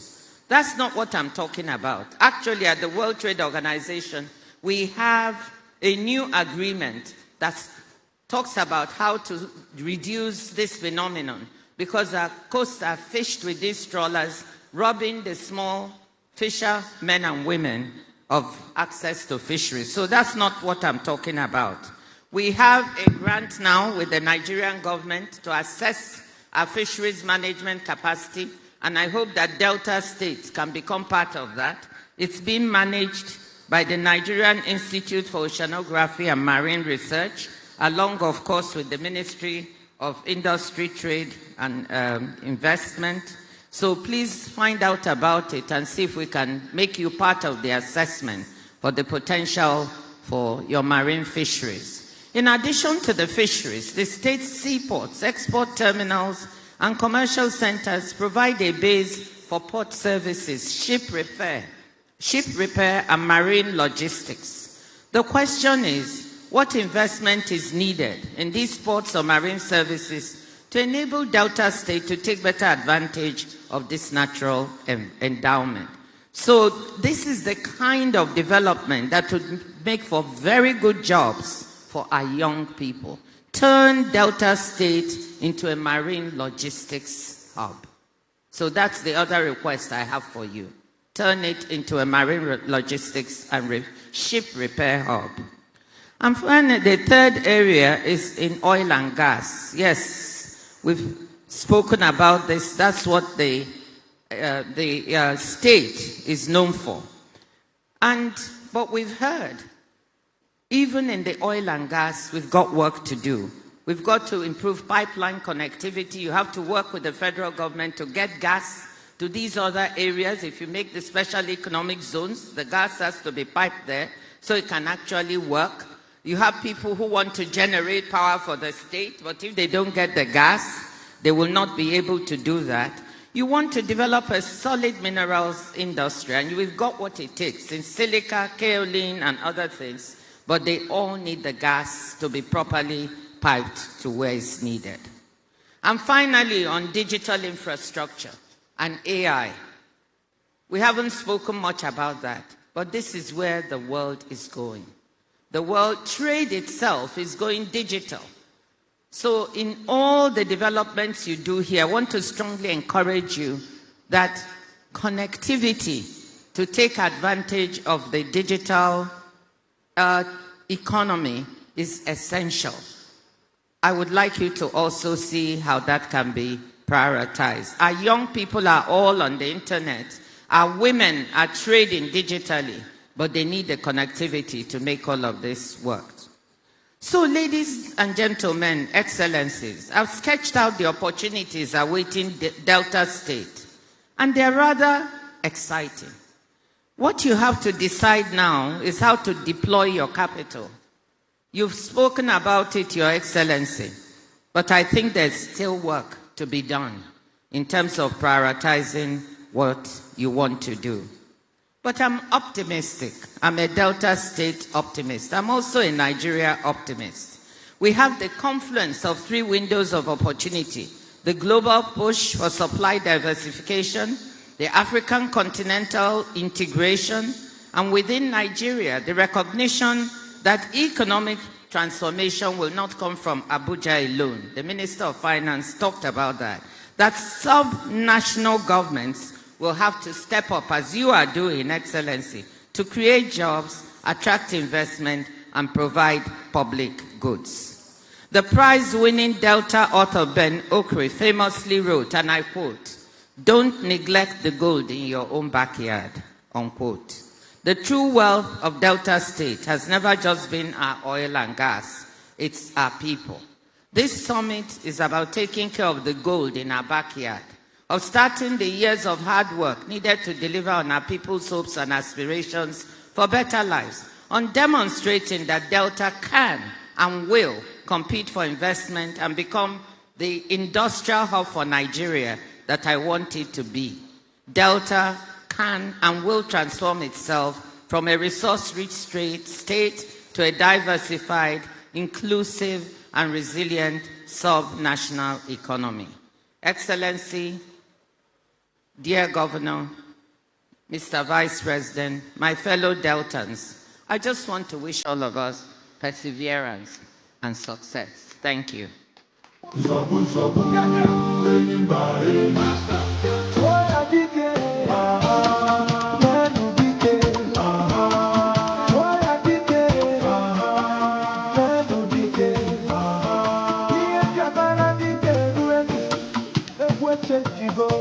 We should be rising to our feet to salute this titan of the economy and development, not only Nigeria.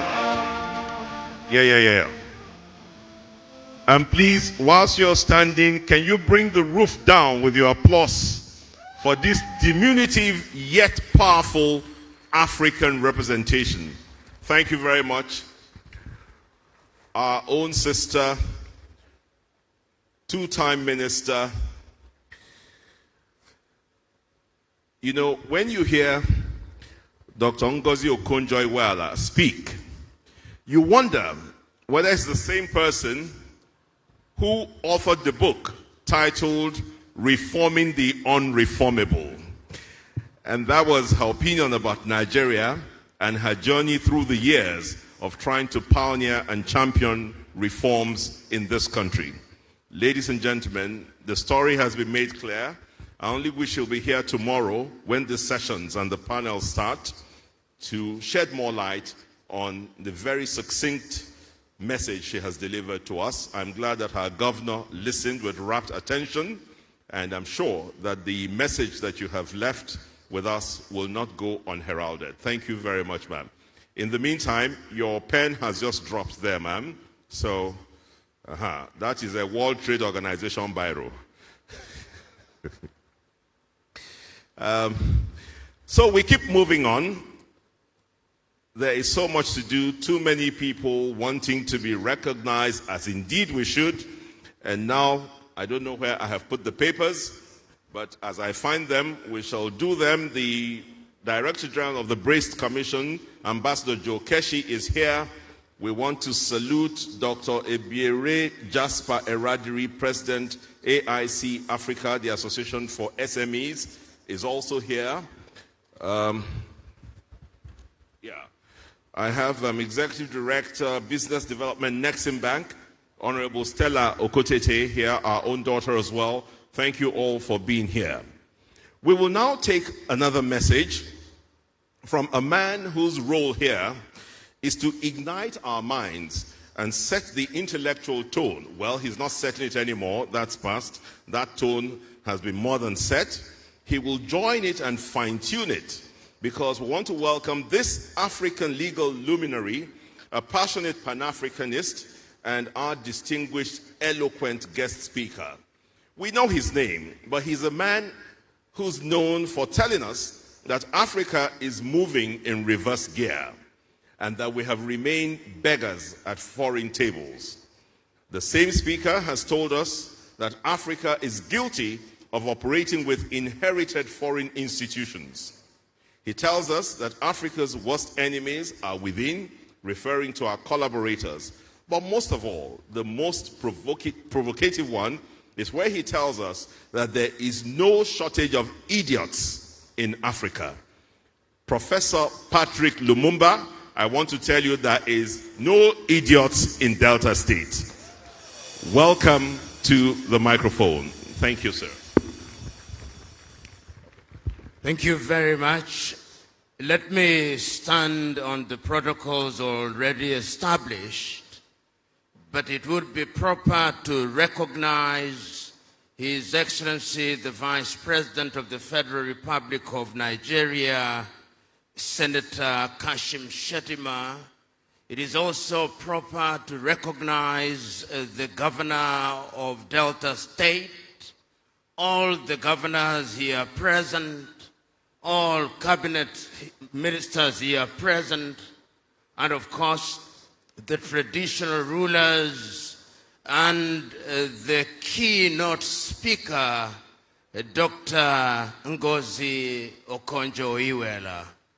In a proper setting, there should be no other speech after the keynote speech. But because I find myself in this space, I will say only the following things, then I resume my seat. Number one, that I thought about the subject that I was told to speak about, and I've written a full-blooded paper which will be availed to you. Number two, that in many ways the speakers who have come before me have identified the critical issues that are relevant to the development of the Delta State. However, it is important to point out a number of issues that I consider critical when I look at the continent of Africa and our inclination to gloss over certain critical things. Many times when we talk about Africa, and I say so because Delta State is a state within the Federal Republic of Nigeria, which is one of the 54 African states. We are quick to say that we are 1.4 billion. That is solved very well. But the question that we must ask ourselves is, what are we doing about the 1.4 billion? As I speak to you now, I invite you to see what is happening in Morocco and the young men and women who are running away and dying trying to go to Europe, which tells us this: there is a lot to be done in the continent.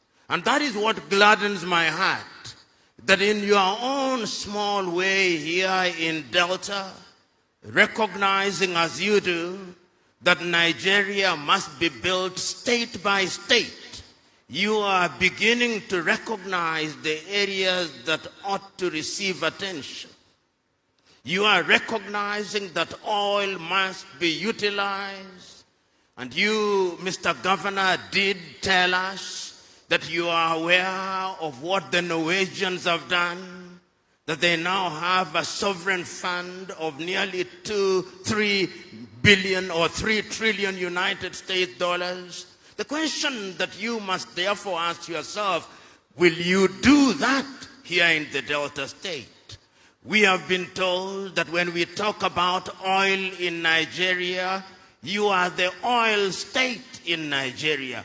The question is, are you using the oil resources and comparing yourselves, not with other African countries? It is the Ugandan president who said, and I've always agreed with him, that there is the tendency in Africa to compare ourselves as dwarfs compare amongst themselves who is the taller one. Because at the end of the day, they are all dwarfs, even if one is an inch taller than the other. I want you in Delta to compare yourselves with others. Your own country or your own state has an economy larger than over 20 African countries, a GDP larger than 20 African states. The question is, with all the resources that we have, whether we are talking about agriculture, whether we are talking about minerals, whether we are talking about oil, whether we are talking about pharmaceutical sectors, whether we are talking about the blue economy, what are we doing that is in keeping with the demands of the 21st century? The world now talks about the 4th and 5th industrial revolution. The world now talks about artificial intelligence. But I always ask my fellow Africans who are quick to talk about artificial intelligence, who controls the artificial intelligence that we consume in the continent of Africa? It is not us. It could be withdrawn in the twinkling of an eye, and we go back to the dark ages. So the question is, as you are here in Delta, having identified the critical areas and the strengths that you have as a people, what will we do? The keynote speakers reminded us of the Africa Continental Free Trade Area. And you know, when I look at the Continental Free Trade Area, and I look at the many writings about the Africa Continental Free Trade Area, it is not Africans who are writing. It is others. It is the Chinese. It is the Europeans. So that if you wanted an expert on Africa Continental Free Trade Area, you don't look to Africa. And that is tragic, Honorable Governor.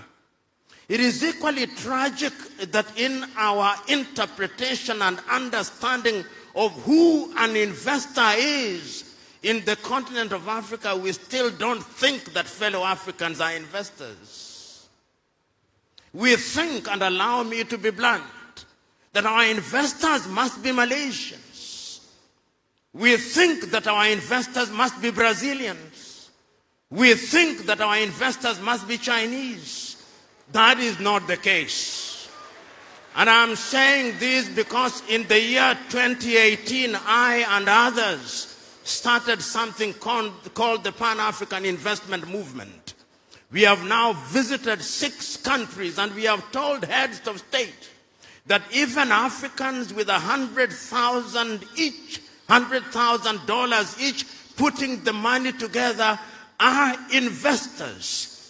When a few Africans heard I was coming here from as far as Trinidad and Tobago, they asked me, but why were we not invited? I said, next time. Because next time, Honorable Governor, I want to see Kenyans here. I want to see Ghanaians here. I want to see Sudanese here. I want to see Ethiopians here. I want to see Moroccans here. I want to see Egyptians here, because Africans must begin to believe that they have both the intellectual and financial wherewithal to participate in the development of their continent. Because it is only when we do so that our friends of goodwill from Brazil, our friends of goodwill from China, our friends of goodwill from Europe, our friends of goodwill from the United States of America will begin to believe that the relationship between us and them is symbiotic rather than parasitic. And I'm submitting to us that many times what we call development is not development, is parasitism. And I am urging you, my brother, as you serve as the governor of Delta, you are doing a good job, but that job can be better. That job can be an African job.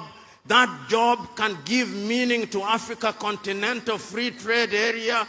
That job can have meaning to Africa Agenda 2063, but a number of critical issues must also be done by the Nigerian federal government. We must allow people to move freely within the continent. Your Excellency, the Vice President, Nigeria is the biggest economy in real terms in sub-Saharan Africa.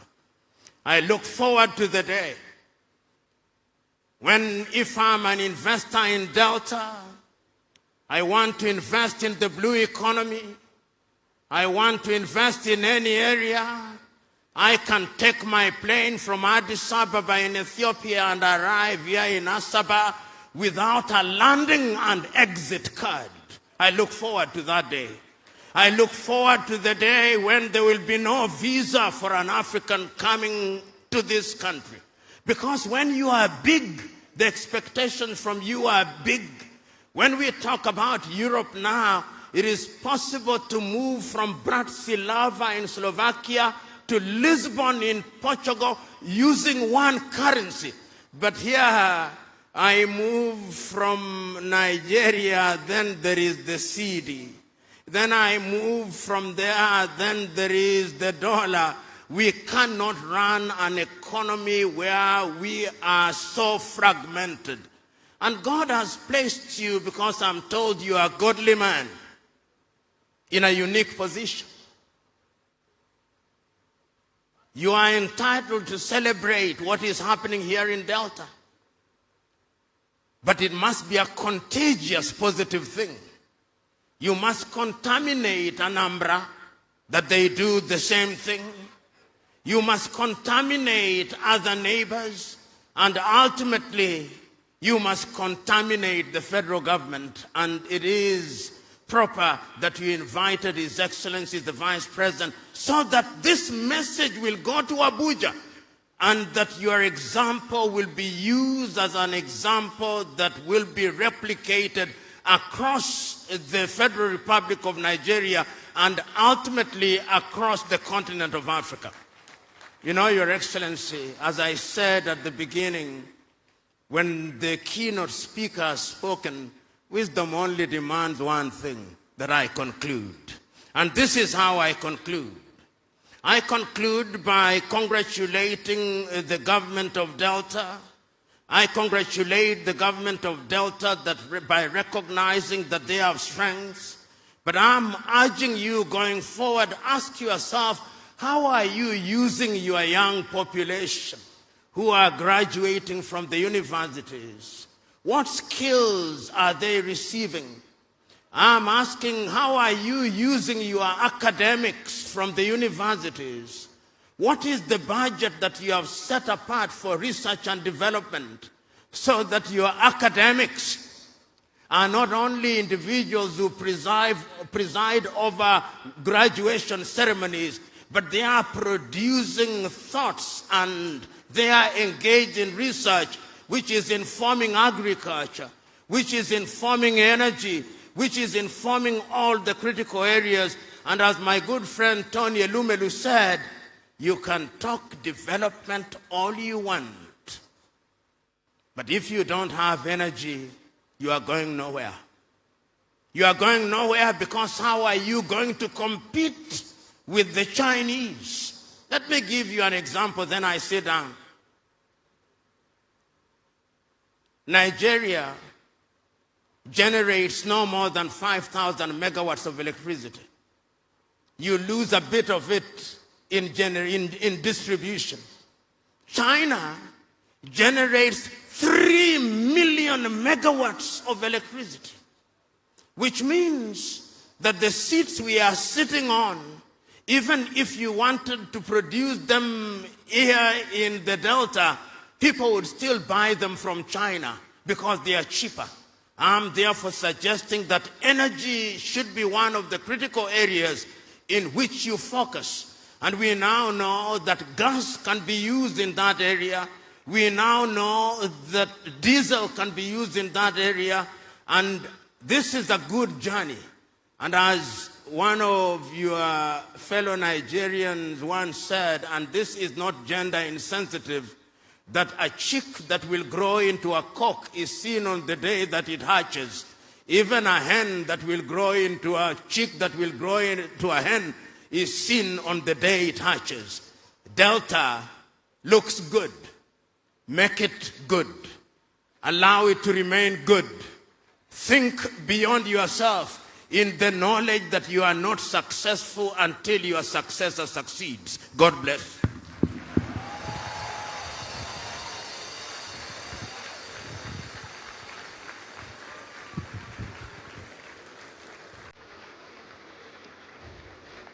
Where is the music? Where is the music?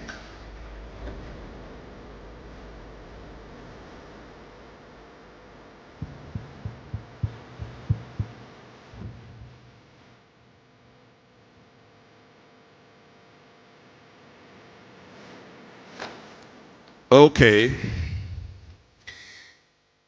As our people they stop for pidgin English, they go say Professor Lumumba don't scatter table. Everyone don't scatter everywhere. But you know, Professor, we thank you very much. You have told us a few things, and clearly in your delivery, you've made it very clear that you're a very wise man.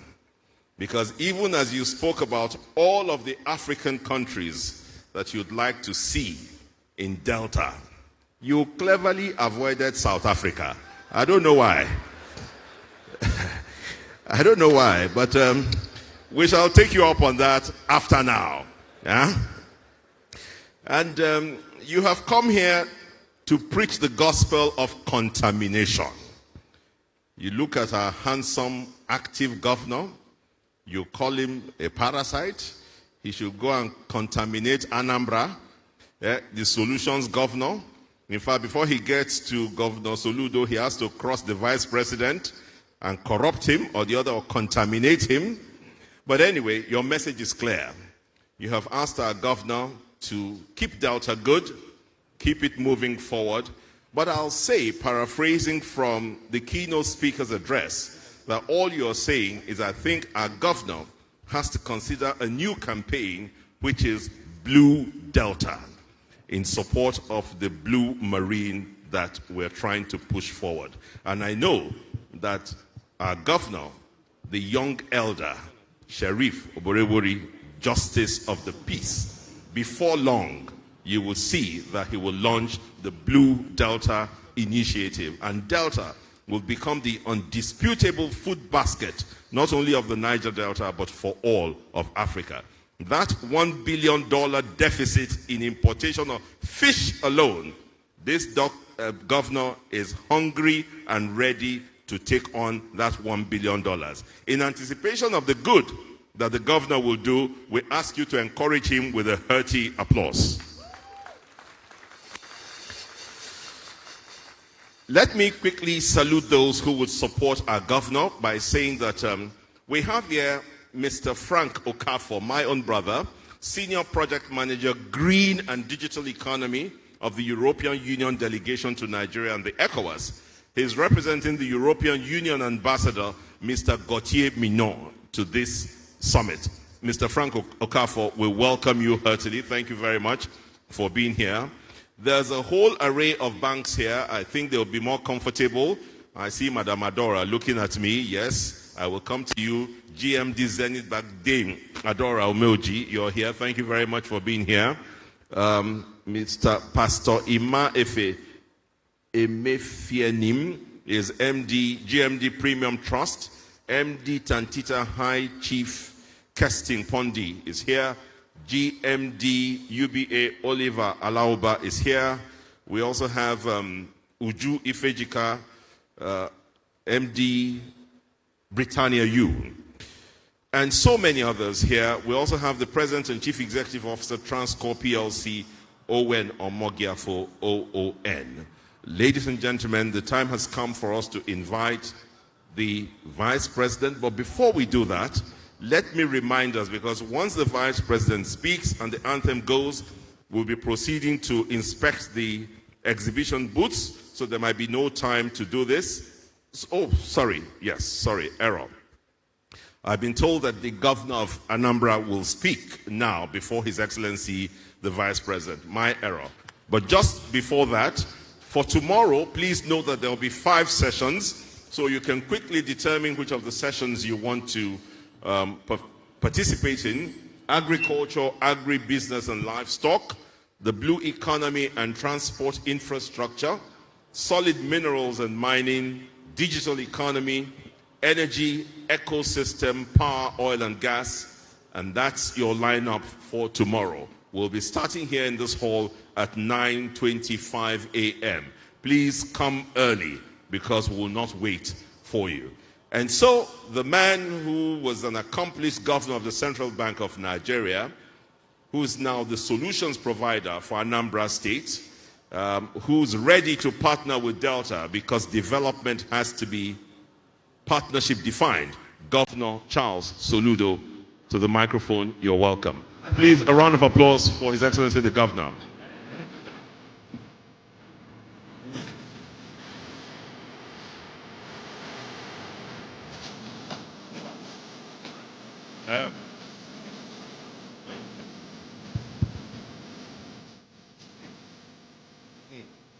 Thank you.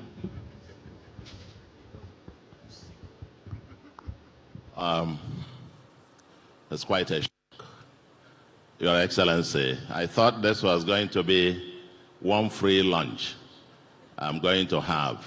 Just come, listen to the Vice President, listen to you, listen to our keynote speaker, my senior sister, writing notes, ministers, and then I'll simply go home to Prof Lumumba and go home. And I was just standing up even to usher the Vice President. I said, I have to. Let me say, distinguished ladies and gentlemen, the Vice President, first, 1, 2, 3 things. I'm asked to give a goodwill message. Your Excellency, I bring you good tidings from Anambra State, the light of the nation.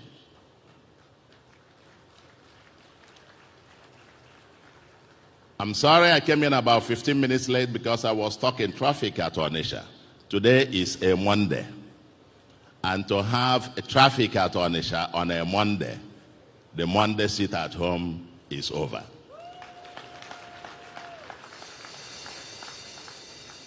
And I am here in solidarity with you, in solidarity with my rich neighbor, Delta State.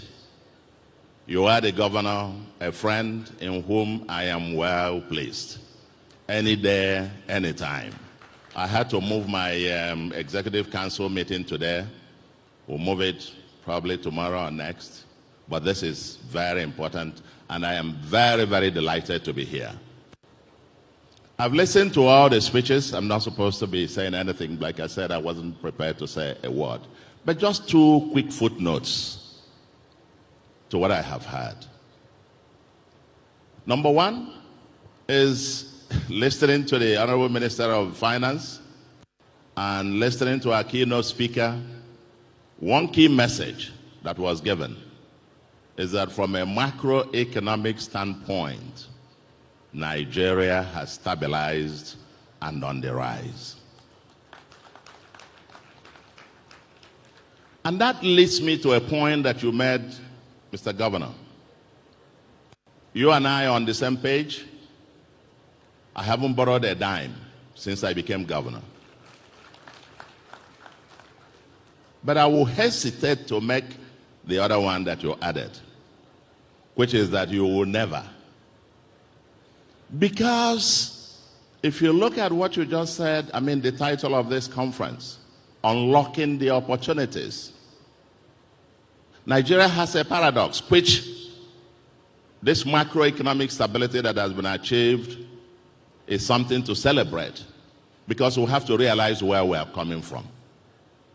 When I became governor, I pulled Anambra State out of an ongoing World Bank loan, NG Cares. And Anambra was the only state that pulled out. Why?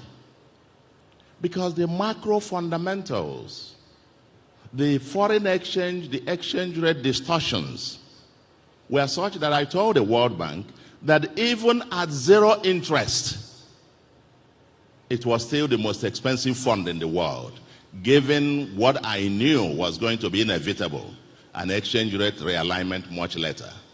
If you were giving me money and I change it at 460 naira to the dollar today, when I know that tomorrow it will be over 1,000, even if you lend it to me at 0, the effective interest rate in it is over 100%. And so that's why Anambra pulled out. Today, that has changed. And therefore, breaking the paradoxes of Nigerian economy, we are a capital scarce economy, but which prior to 2023 was having a massive capital flight, double jeopardy. You have capital scarcity, but also losing capital in droves. Today is being reversed. You now have net foreign exchange reserves of about a little over 40 billion and gross reserves of about $52 billion, rising from 3 billion as at 2023. Rising from 3 billion as at 2023. So, and the exchange rate has become stable, more stable, predictable to a large extent. And therefore, Delta And Nigerian economy and subnationals will require foreign capital. Be there Africa, be there from anywhere, will require foreign capital.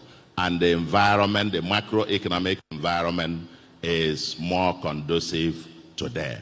So I wouldn't make that kind of strong, I wouldn't, maybe Delta, or you are my rich neighbor, you have a lot of oil money and so on. So you can, Delta can afford it. I'm not sure how many others can afford to do that. The second, and just following from what I have also heard, is that we need to work together.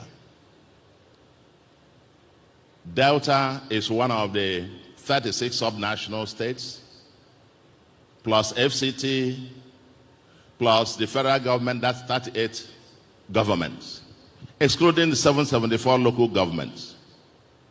We need to work together.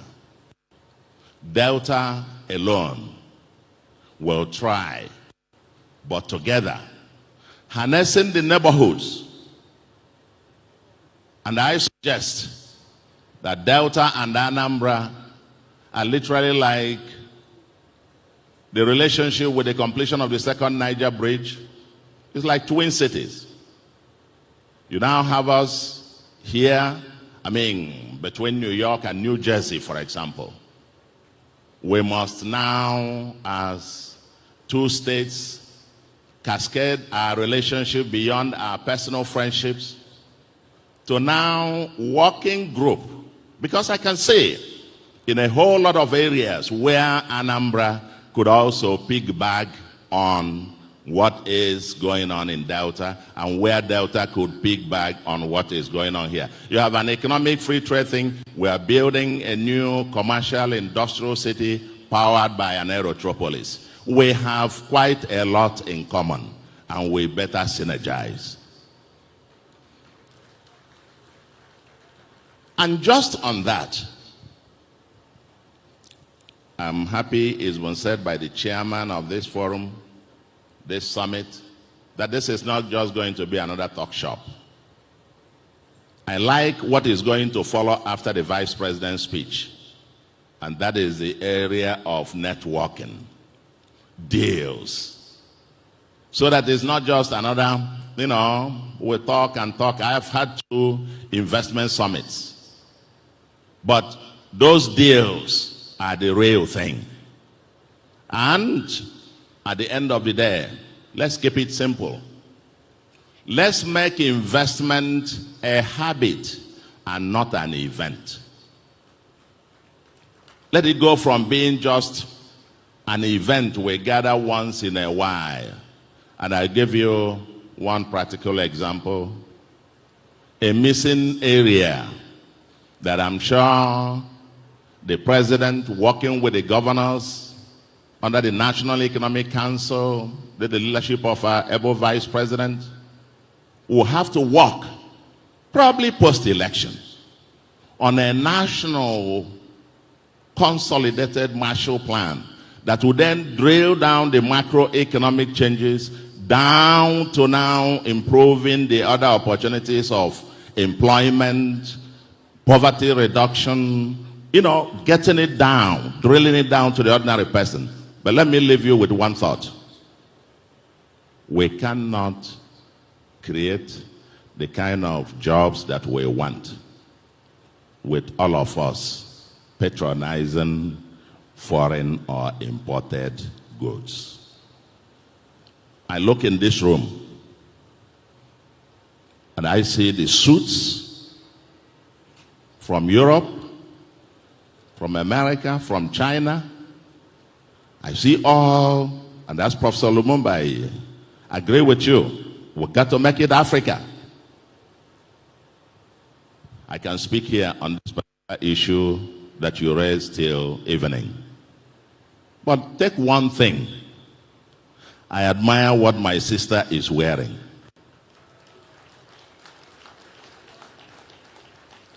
If you look at me too, I am wearing a kwete. Akwete is the name of a village in Abia. My daughter introduced me to it in 2019. and I have made it my daily uniform. And I understand the women of Akwete, their income has gone up, employment increased, and 2 or 3 weeks ago, the First Lady announced a donation of $2 billion to the place for them to scale it up, and even promised she was going to now wear it at the inauguration. If all of us, 247 million Nigerians, were only made in Nigeria, more than 10 million jobs will be created. I leave you to this, and I wish, therefore, that maybe in the next summit, Delta Summit or anywhere, we'll make it a rule. If you don't wear made in Nigeria, don't come. And that way, we can now walk the talk. Thank you very much, and God bless you. Everybody could hear the eagle has landed. Talk of the town, shut down the city. Shut down everywhere. I don't know. We ain't joking, huh? In it. Under there. Thank you very much. Your Excellency, we appreciate you. His Excellency, the Governor of Anambra State, Professor Chukwuma Soludo. Your Excellencies, distinguished ladies and gentlemen, every great gathering builds towards a defining moment. We have had conversations that inspire. We have had ideas that illuminate today, and the partnerships that create possibilities. But it is decisive leadership that transforms vision into reality. Today we arrive at that defining moment. The presence of our Chief Guest of Honor reflects federal government's commitment to strengthen economic growth, promoting investment, and advancing sustainable development. It is now my singular honor and privilege to welcome here the most hardworking, the most supportive, the most loyal Vice President in the history of Nigeria. Please welcome His Excellency Senator Kashim Shettima, GSON. Kindly sit down, please. Kindly take your seats, please.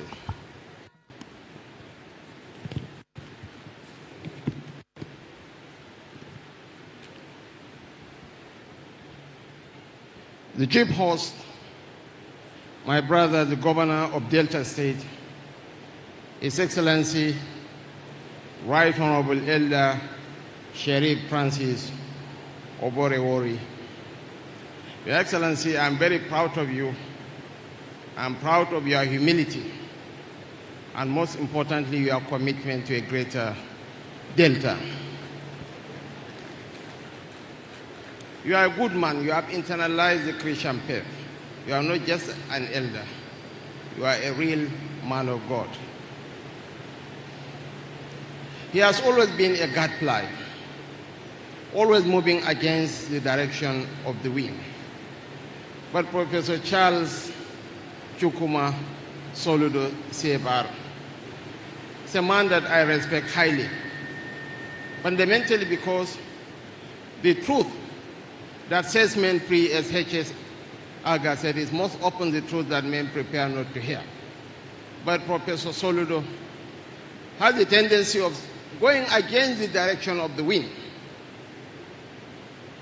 In 2023 elections, he went against the direction of the wind by telling Nigeria that the road to the presidential villa doesn't pass through intimidation, blackmail, or harassment.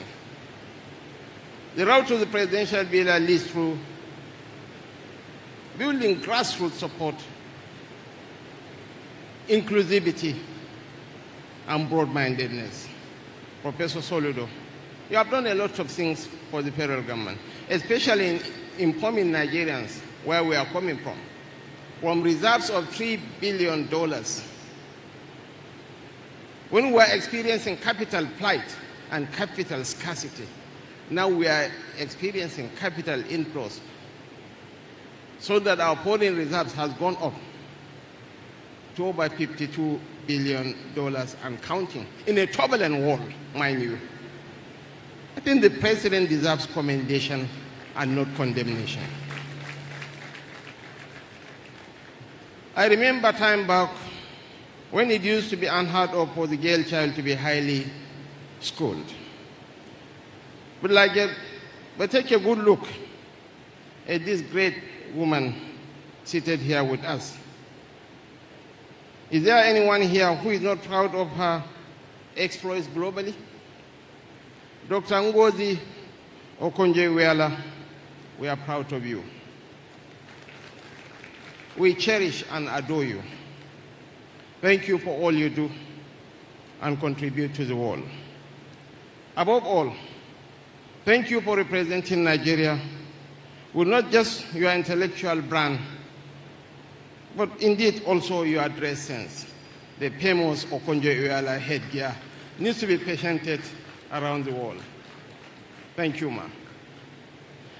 And to our great guest speaker, Professor Patrick P.L.O Lumumba.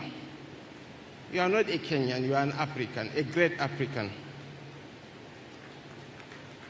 Lawyer and internationally recognized public speaker. With the way and manner you are traversing the continent, I'm thinking of being your student when I retire from politics. Thank you, Professor Lumumba, for the great African that you have become. But you carefully avoided talking about South Africa. The chairman of the summit, Mr. Seplat, Engineer Osin Aburo, my bosses in the National Assembly, members of the Senate and House of Representatives, my colleagues in the Federal Executive Council, former governor of Delta State, an elder statesman in his own right, distinguished Senator Dr. Ipianyi Okowa. You are a good man, supporting our governor in delivering the dividends of democracy to our people. Of course, the humble and self-effacing Deputy Governor of Delta State, Samonde Oyema. I don't know whether I will call you a Hausa man or an Adioma man. The former Attorney General of the Federation and Minister of Justice, Mohammed Bello Adoke, SAN. I want to weaponize the Secretary to the Delta State Government, Dr. Kingsley Eze Elmo, to recognize and appreciate members of the Delta State Executive Council and local government chairmen across Delta State. The Brazilian ambassador to Nigeria, His Excellency Mr. Carlos Garcete, and the Malaysian ambassador to Nigeria as well. Captains of industry, I cannot fail to recognize my boss, Mr. Tony Elumelu, and of course, my sister from another mother, the Group Managing Director of Zenith Bank, Dame Adora Umioje. And Mr. Oliba Lauba, I want to use you to thank other bank executives around. Chairman of the Delta Traditional Rulers Council, Major General Felix Mujakpero, Orue-Wan Oroje of Okpe Kingdom, I want to use you to recognize and appreciate all our royal fathers present here. Members of the fourth escort of the Rim, honored guests, distinguished ladies and gentlemen. The cycle of competition among our states is now evident in the quality and ambition of the investment summits convened across the Federation. Every state possesses immense promise, but each must define a trajectory unique to its history, geography, people, and comparative advantage. This is a race we must welcome, a race that proclaims growth rather than conflict, a race in which the prize is employment, prosperity, and human dignity, a race for the future. I am therefore honored to join the government and people of Delta State in this march towards that future. Since we assumed the mantle of leadership, we have scarcely taken a break from summits, strategy sessions, and investment dialogues. We promised to place Nigeria on the path of growth, and each gathering offers another platform for turning that promise into enterprise. Every host state contributes to the Federation's commercial ambition. One highlights agriculture, another minerals, technology, ports, energy, or tourism. In that healthy rivalry, Nigeria discovered the full measure of her wealth. This season of summits owes itself to two developments. The first is the stronger foundation laid by the economic research of His Excellency President Bola Ahmed Tinubu GCFR, which has placed far larger allocations in the hands of state governments to pursue their internal development agendas.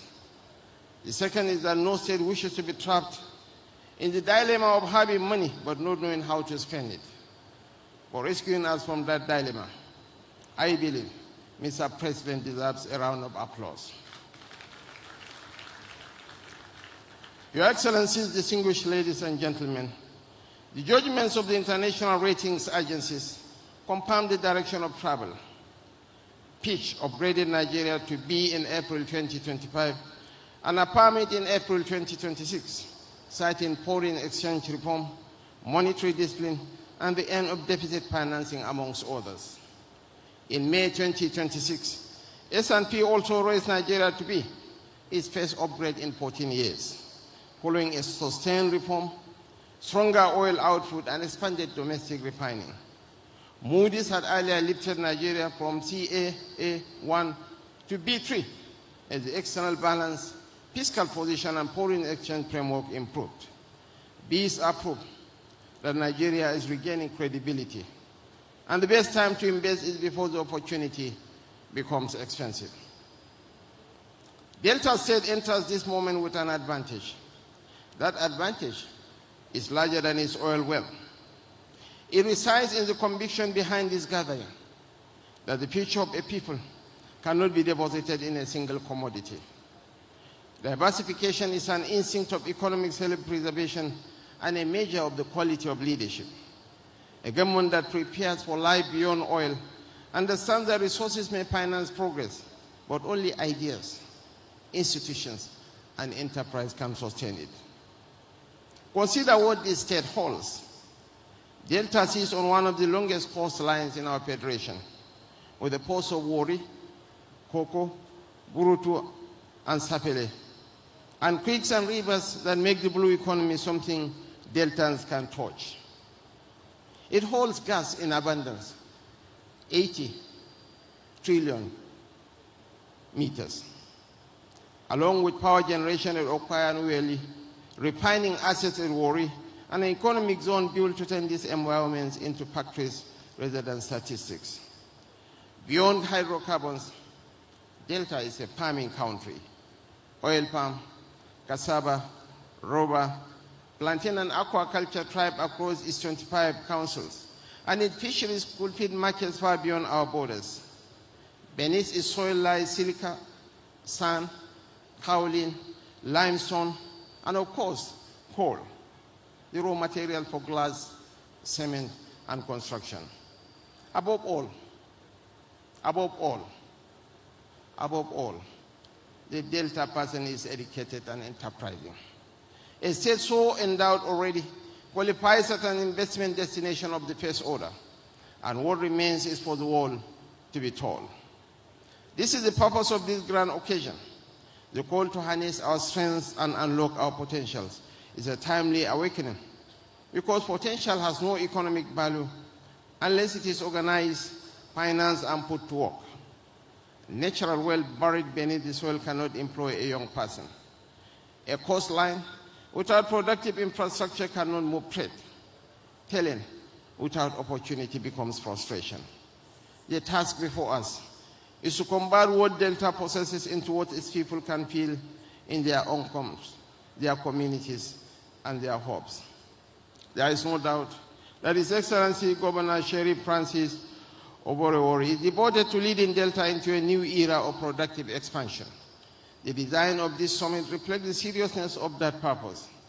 It brings government, investors, development institutions, industry leaders, scholars, and entrepreneurs into the same room, followed by sectoral discussions, deal-making, networking, and field engagements.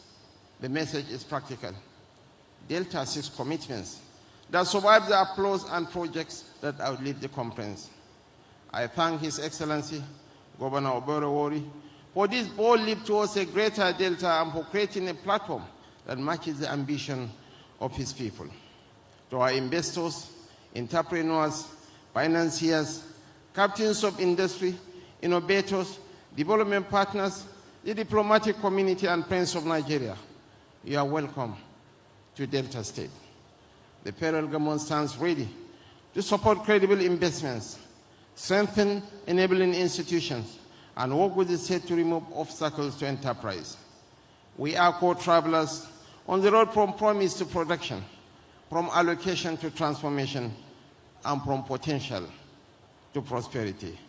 Thank you, and may God bless Delta State and the Federal Republic of Nigeria. Hello. Your Excellency, the Vice President, sir, would like to plead with you to remain on stage whilst they remove, because we want to invite the governor and some dignitaries to join you for a nice photo session. Thank you so much for accepting. So please, unless I call you, don't come up. Ambassador, yes you can. Governor Soludo, Governor Delta, Ngozi Okonjo, Professor Lumumba, and Minister of Finance. Please, it ends there. Please, it ends there. Let's put some structure to this, please.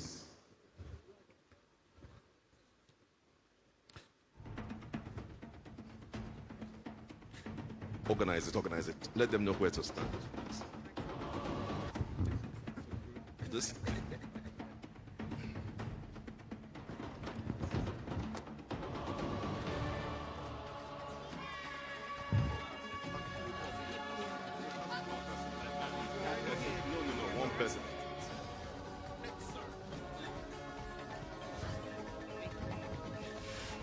Okay, where are the photographers, please? Can we allow a few? Where's the official photographer? Oh, you're there.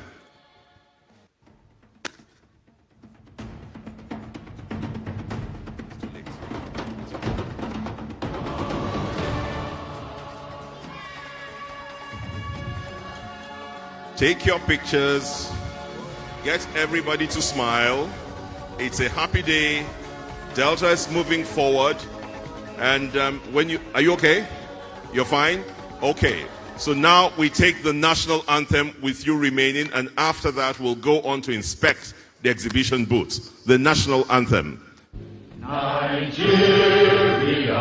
we hail thee, our own dear native land. Though tribe and tongue may differ, in brotherhood we stand. Nigerians old and proud to serve our sovereign motherland.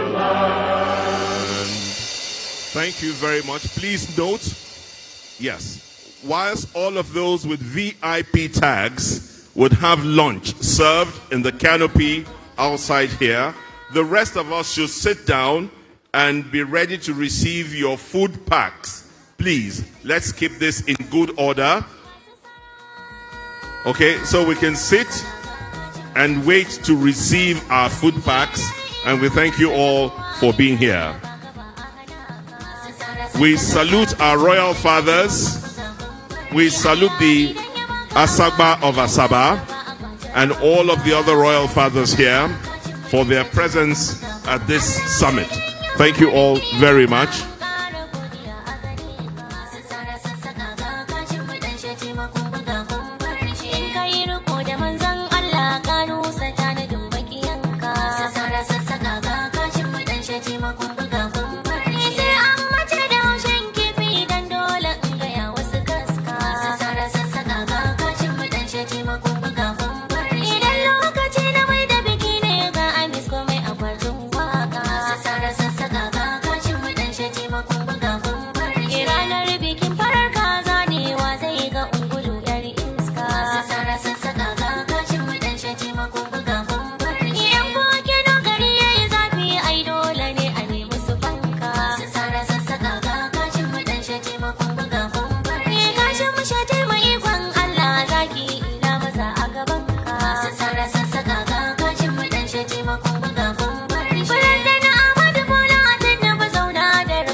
Governor Sheriff Opori worry to Sabi. Since he become governor, there's a just a shine. Sheriff walks the show, not be church or church. Since you bring Julius Bega, we don't know our state again. Governor Sheriff na the man when he Sabi. For accountability, you be number one. For transparency, clear way for Sheriff. Money they enter the state, we they see him. Your thanks are saying, Kodo, thank you. Our hopes they renew for more agenda. Shout to Kodo for governor when he Sabi.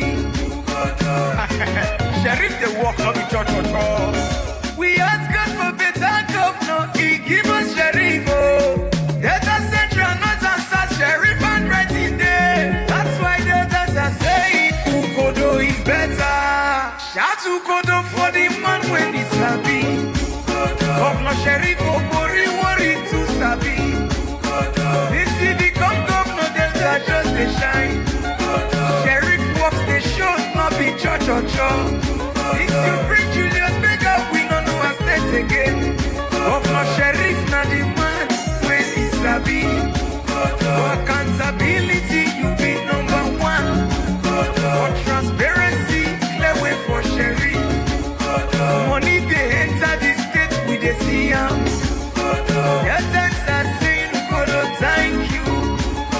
Shout to Kodo for the man when he Sabi. Governor Sheriff Opori worry to Sabi. Since he become governor, there's a just a shine. Sheriff walks the show, not be church or church. Since you bring Julius Bega, we don't know our state again. Governor Sheriff na the man when he Sabi. For accountability, you be number one. For transparency, clear way for Sheriff. Money they enter the state, we they see him.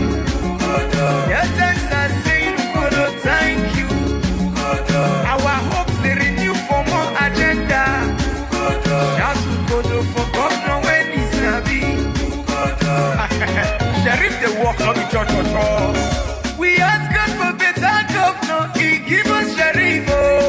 Delta Central, North and South, Sheriff and right in there. That's why Deltas are saying, Kodo is better. Shout to Kodo for the man when he Sabi. Governor Sheriff Opori worry to Sabi. Since he become governor, Delta just a shine. Sheriff walks the show, not be church or church. Since you bring Julius Bega, we don't know our state again. Governor Sheriff na the man when he Sabi. For accountability, you be number one. For transparency, clear way for Sheriff. Money they enter the state, we they see him. Your thanks are saying, Kodo, thank you. Shout to Kodo for the man when he Sabi. Governor Sheriff Opori worry to Sabi. Since he become governor, there's a just a shine. Sheriff walks the show, not be church or church. Since you bring Julius Bega, we don't know our state again. Governor Sheriff na the man when he Sabi. For accountability, you be number one. For transparency, clear way for Sheriff. Money they enter the state, we they see him. Your thanks are saying, Kodo, thank you. Our hopes they renew for more agenda. Shout to Kodo for governor when he Sabi. Sheriff they walk on the church or church. We ask God for better governor, he give us Sheriff. Delta Central, North and South, Sheriff and right in there. That's why Deltas are saying, Kodo is better. Shout to Kodo for the man when he Sabi. Governor Sheriff Opori worry to Sabi. Since he become governor, Delta just a shine. Sheriff walks the show, not be church or church. Since you bring Julius Bega, we don't know our state again. Governor Sheriff na the man when he Sabi. For accountability, you be number one. For transparency, clear way for Sheriff. Money they enter the state, we they see him. Your thanks are saying, Ugodo, thank you. Our hope they renew for more agenda. That's Ugodo for governor when you sabi.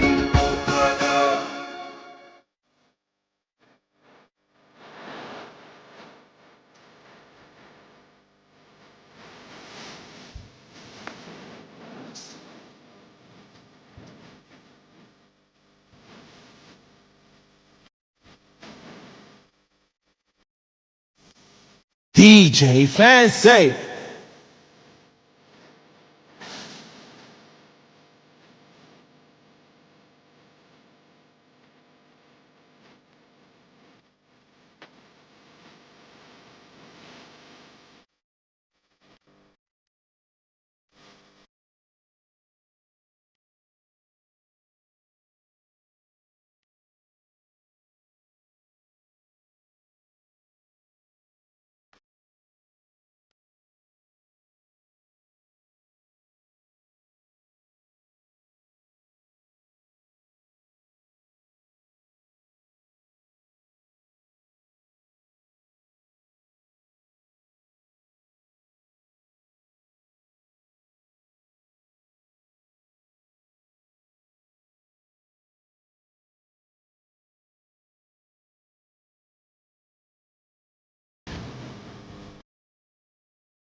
Baby, do you love me? Do you want me? Put your hands all on my body. Don't worry, go crazy, go crazy. Oh baby, do you love me? Do you want me? Put your hands all on my body. Don't worry, go crazy, go crazy. Slay, slay, slay, slay, slay, slay, slay, slay. One and Swagaloma. It's a banger, you already know. Too many girls so for my palo. Eleganza, no I see they go. Amanda, put on the show. Give me your high notes, one they go. Amanda, put on the show. Atlanta, we go. Slay, slay, slay, slay, slay, slay, slay, slay, slay, slay, slay, slay, slay, slay. On to the next. Oh my baby now, on to the next. She fuck with the best. Oh my baby girl, show that finesse. Oh my baby girl, show that finesse. Girl, you sweet like sugar, I don't represent. For your this fun for I do my bouquet. Everybody get out the way. She's slick, and my body, biscuits. I live for when I get lit. Bad bitches in me when I get rich. Baby, do you love me? Do you want me? Go crazy, oh baby. Do you love me? Do you want me? Put your hands all on my body. Don't worry, go crazy, go crazy.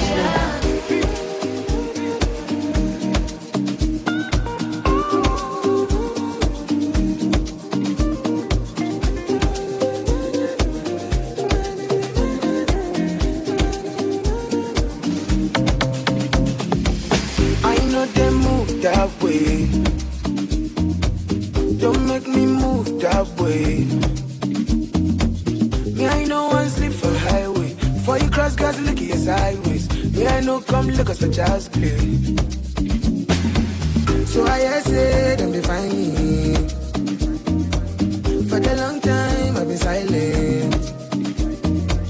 I don't run out, I've been studying. But they think say, I'm in hiding. Cause they don't know how to find me. I'll be on no Zumba, by the way.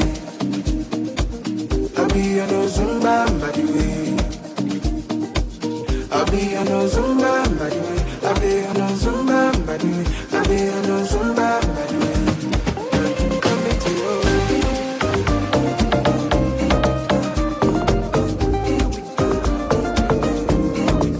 come into your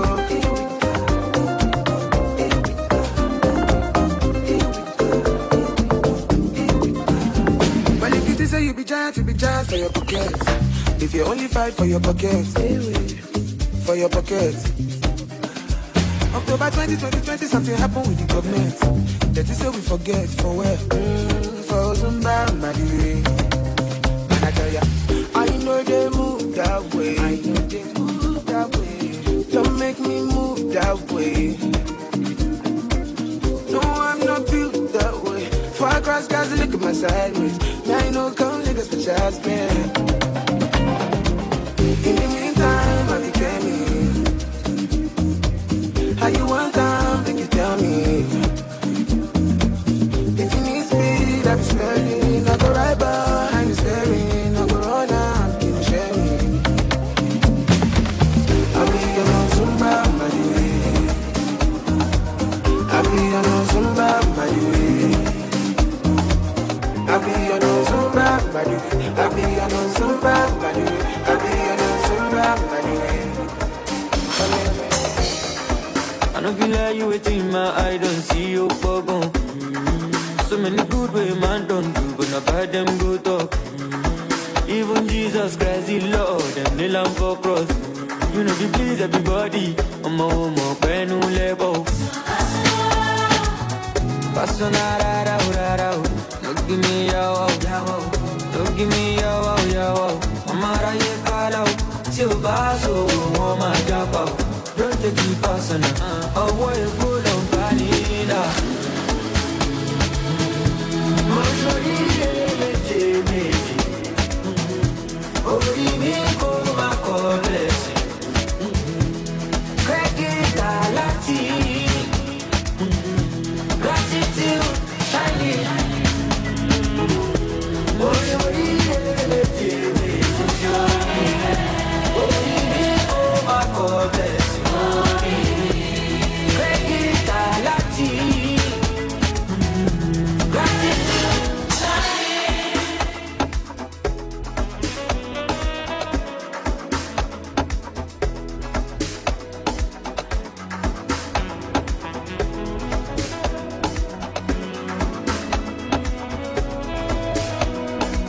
No paso nada,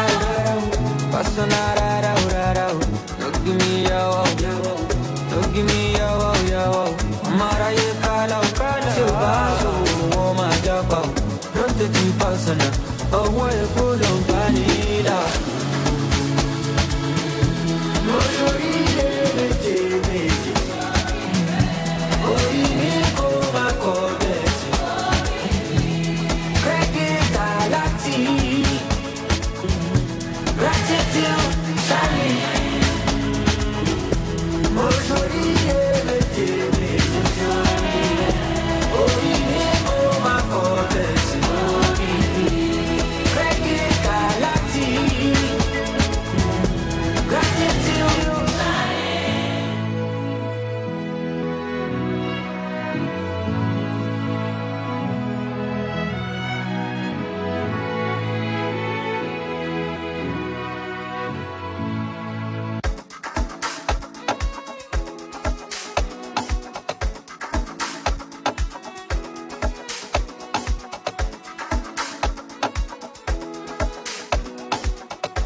Don't be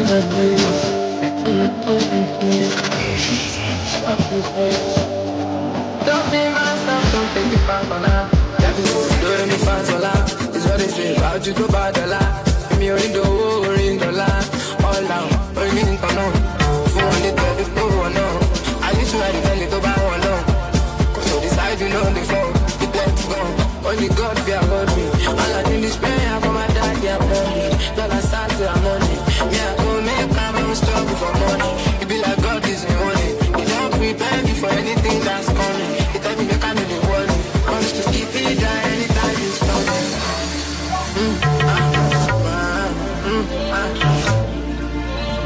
Me I go make time and struggle for money.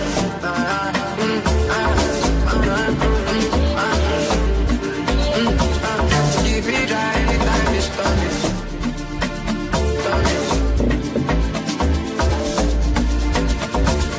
Keep it dry anytime it's coming. All the people like the wine. They say never stays the wine.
Aye.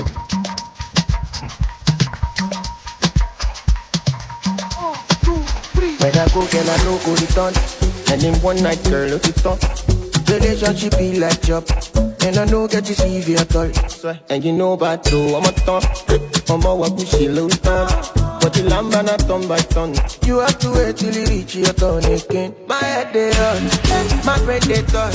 They don't use me back, so no time for love. I be bad boy too far. Baby, stand up, move on, and you can is coming. And your presence is stunning. Stop playing, I see God love you money. If not be Jesus is coming, I know I'm born again. Now, some of us too busy to be back. Some of us too busy to be back. Some of us too busy to be somebody, baby. Busy to be somebody, baby. Yeah. Some of us too busy to be back. Some of us too busy to be back. Some of us too busy.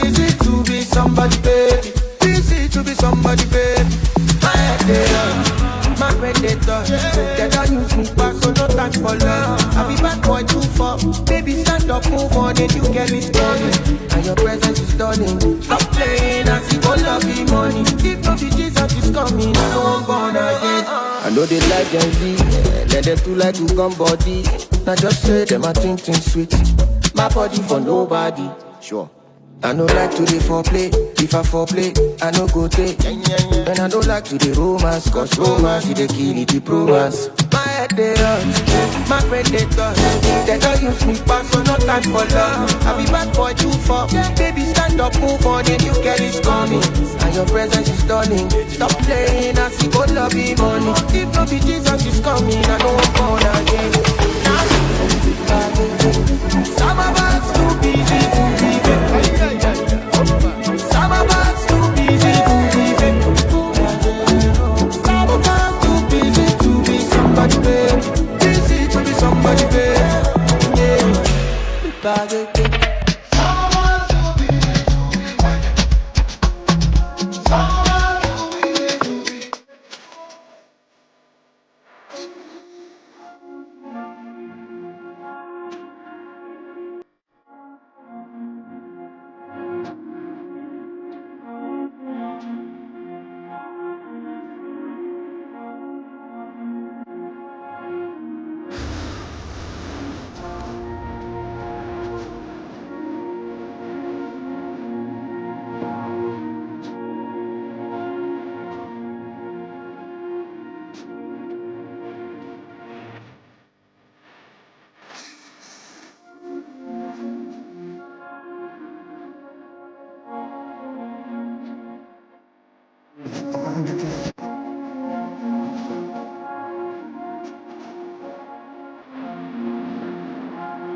Like say you be holy past.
my baby debut. Too sure you were gonna debut. Straightforward, I don't get to kill it. Go yeah yo, go say boo. 247 me I take you. You know strong, make you do for day kill.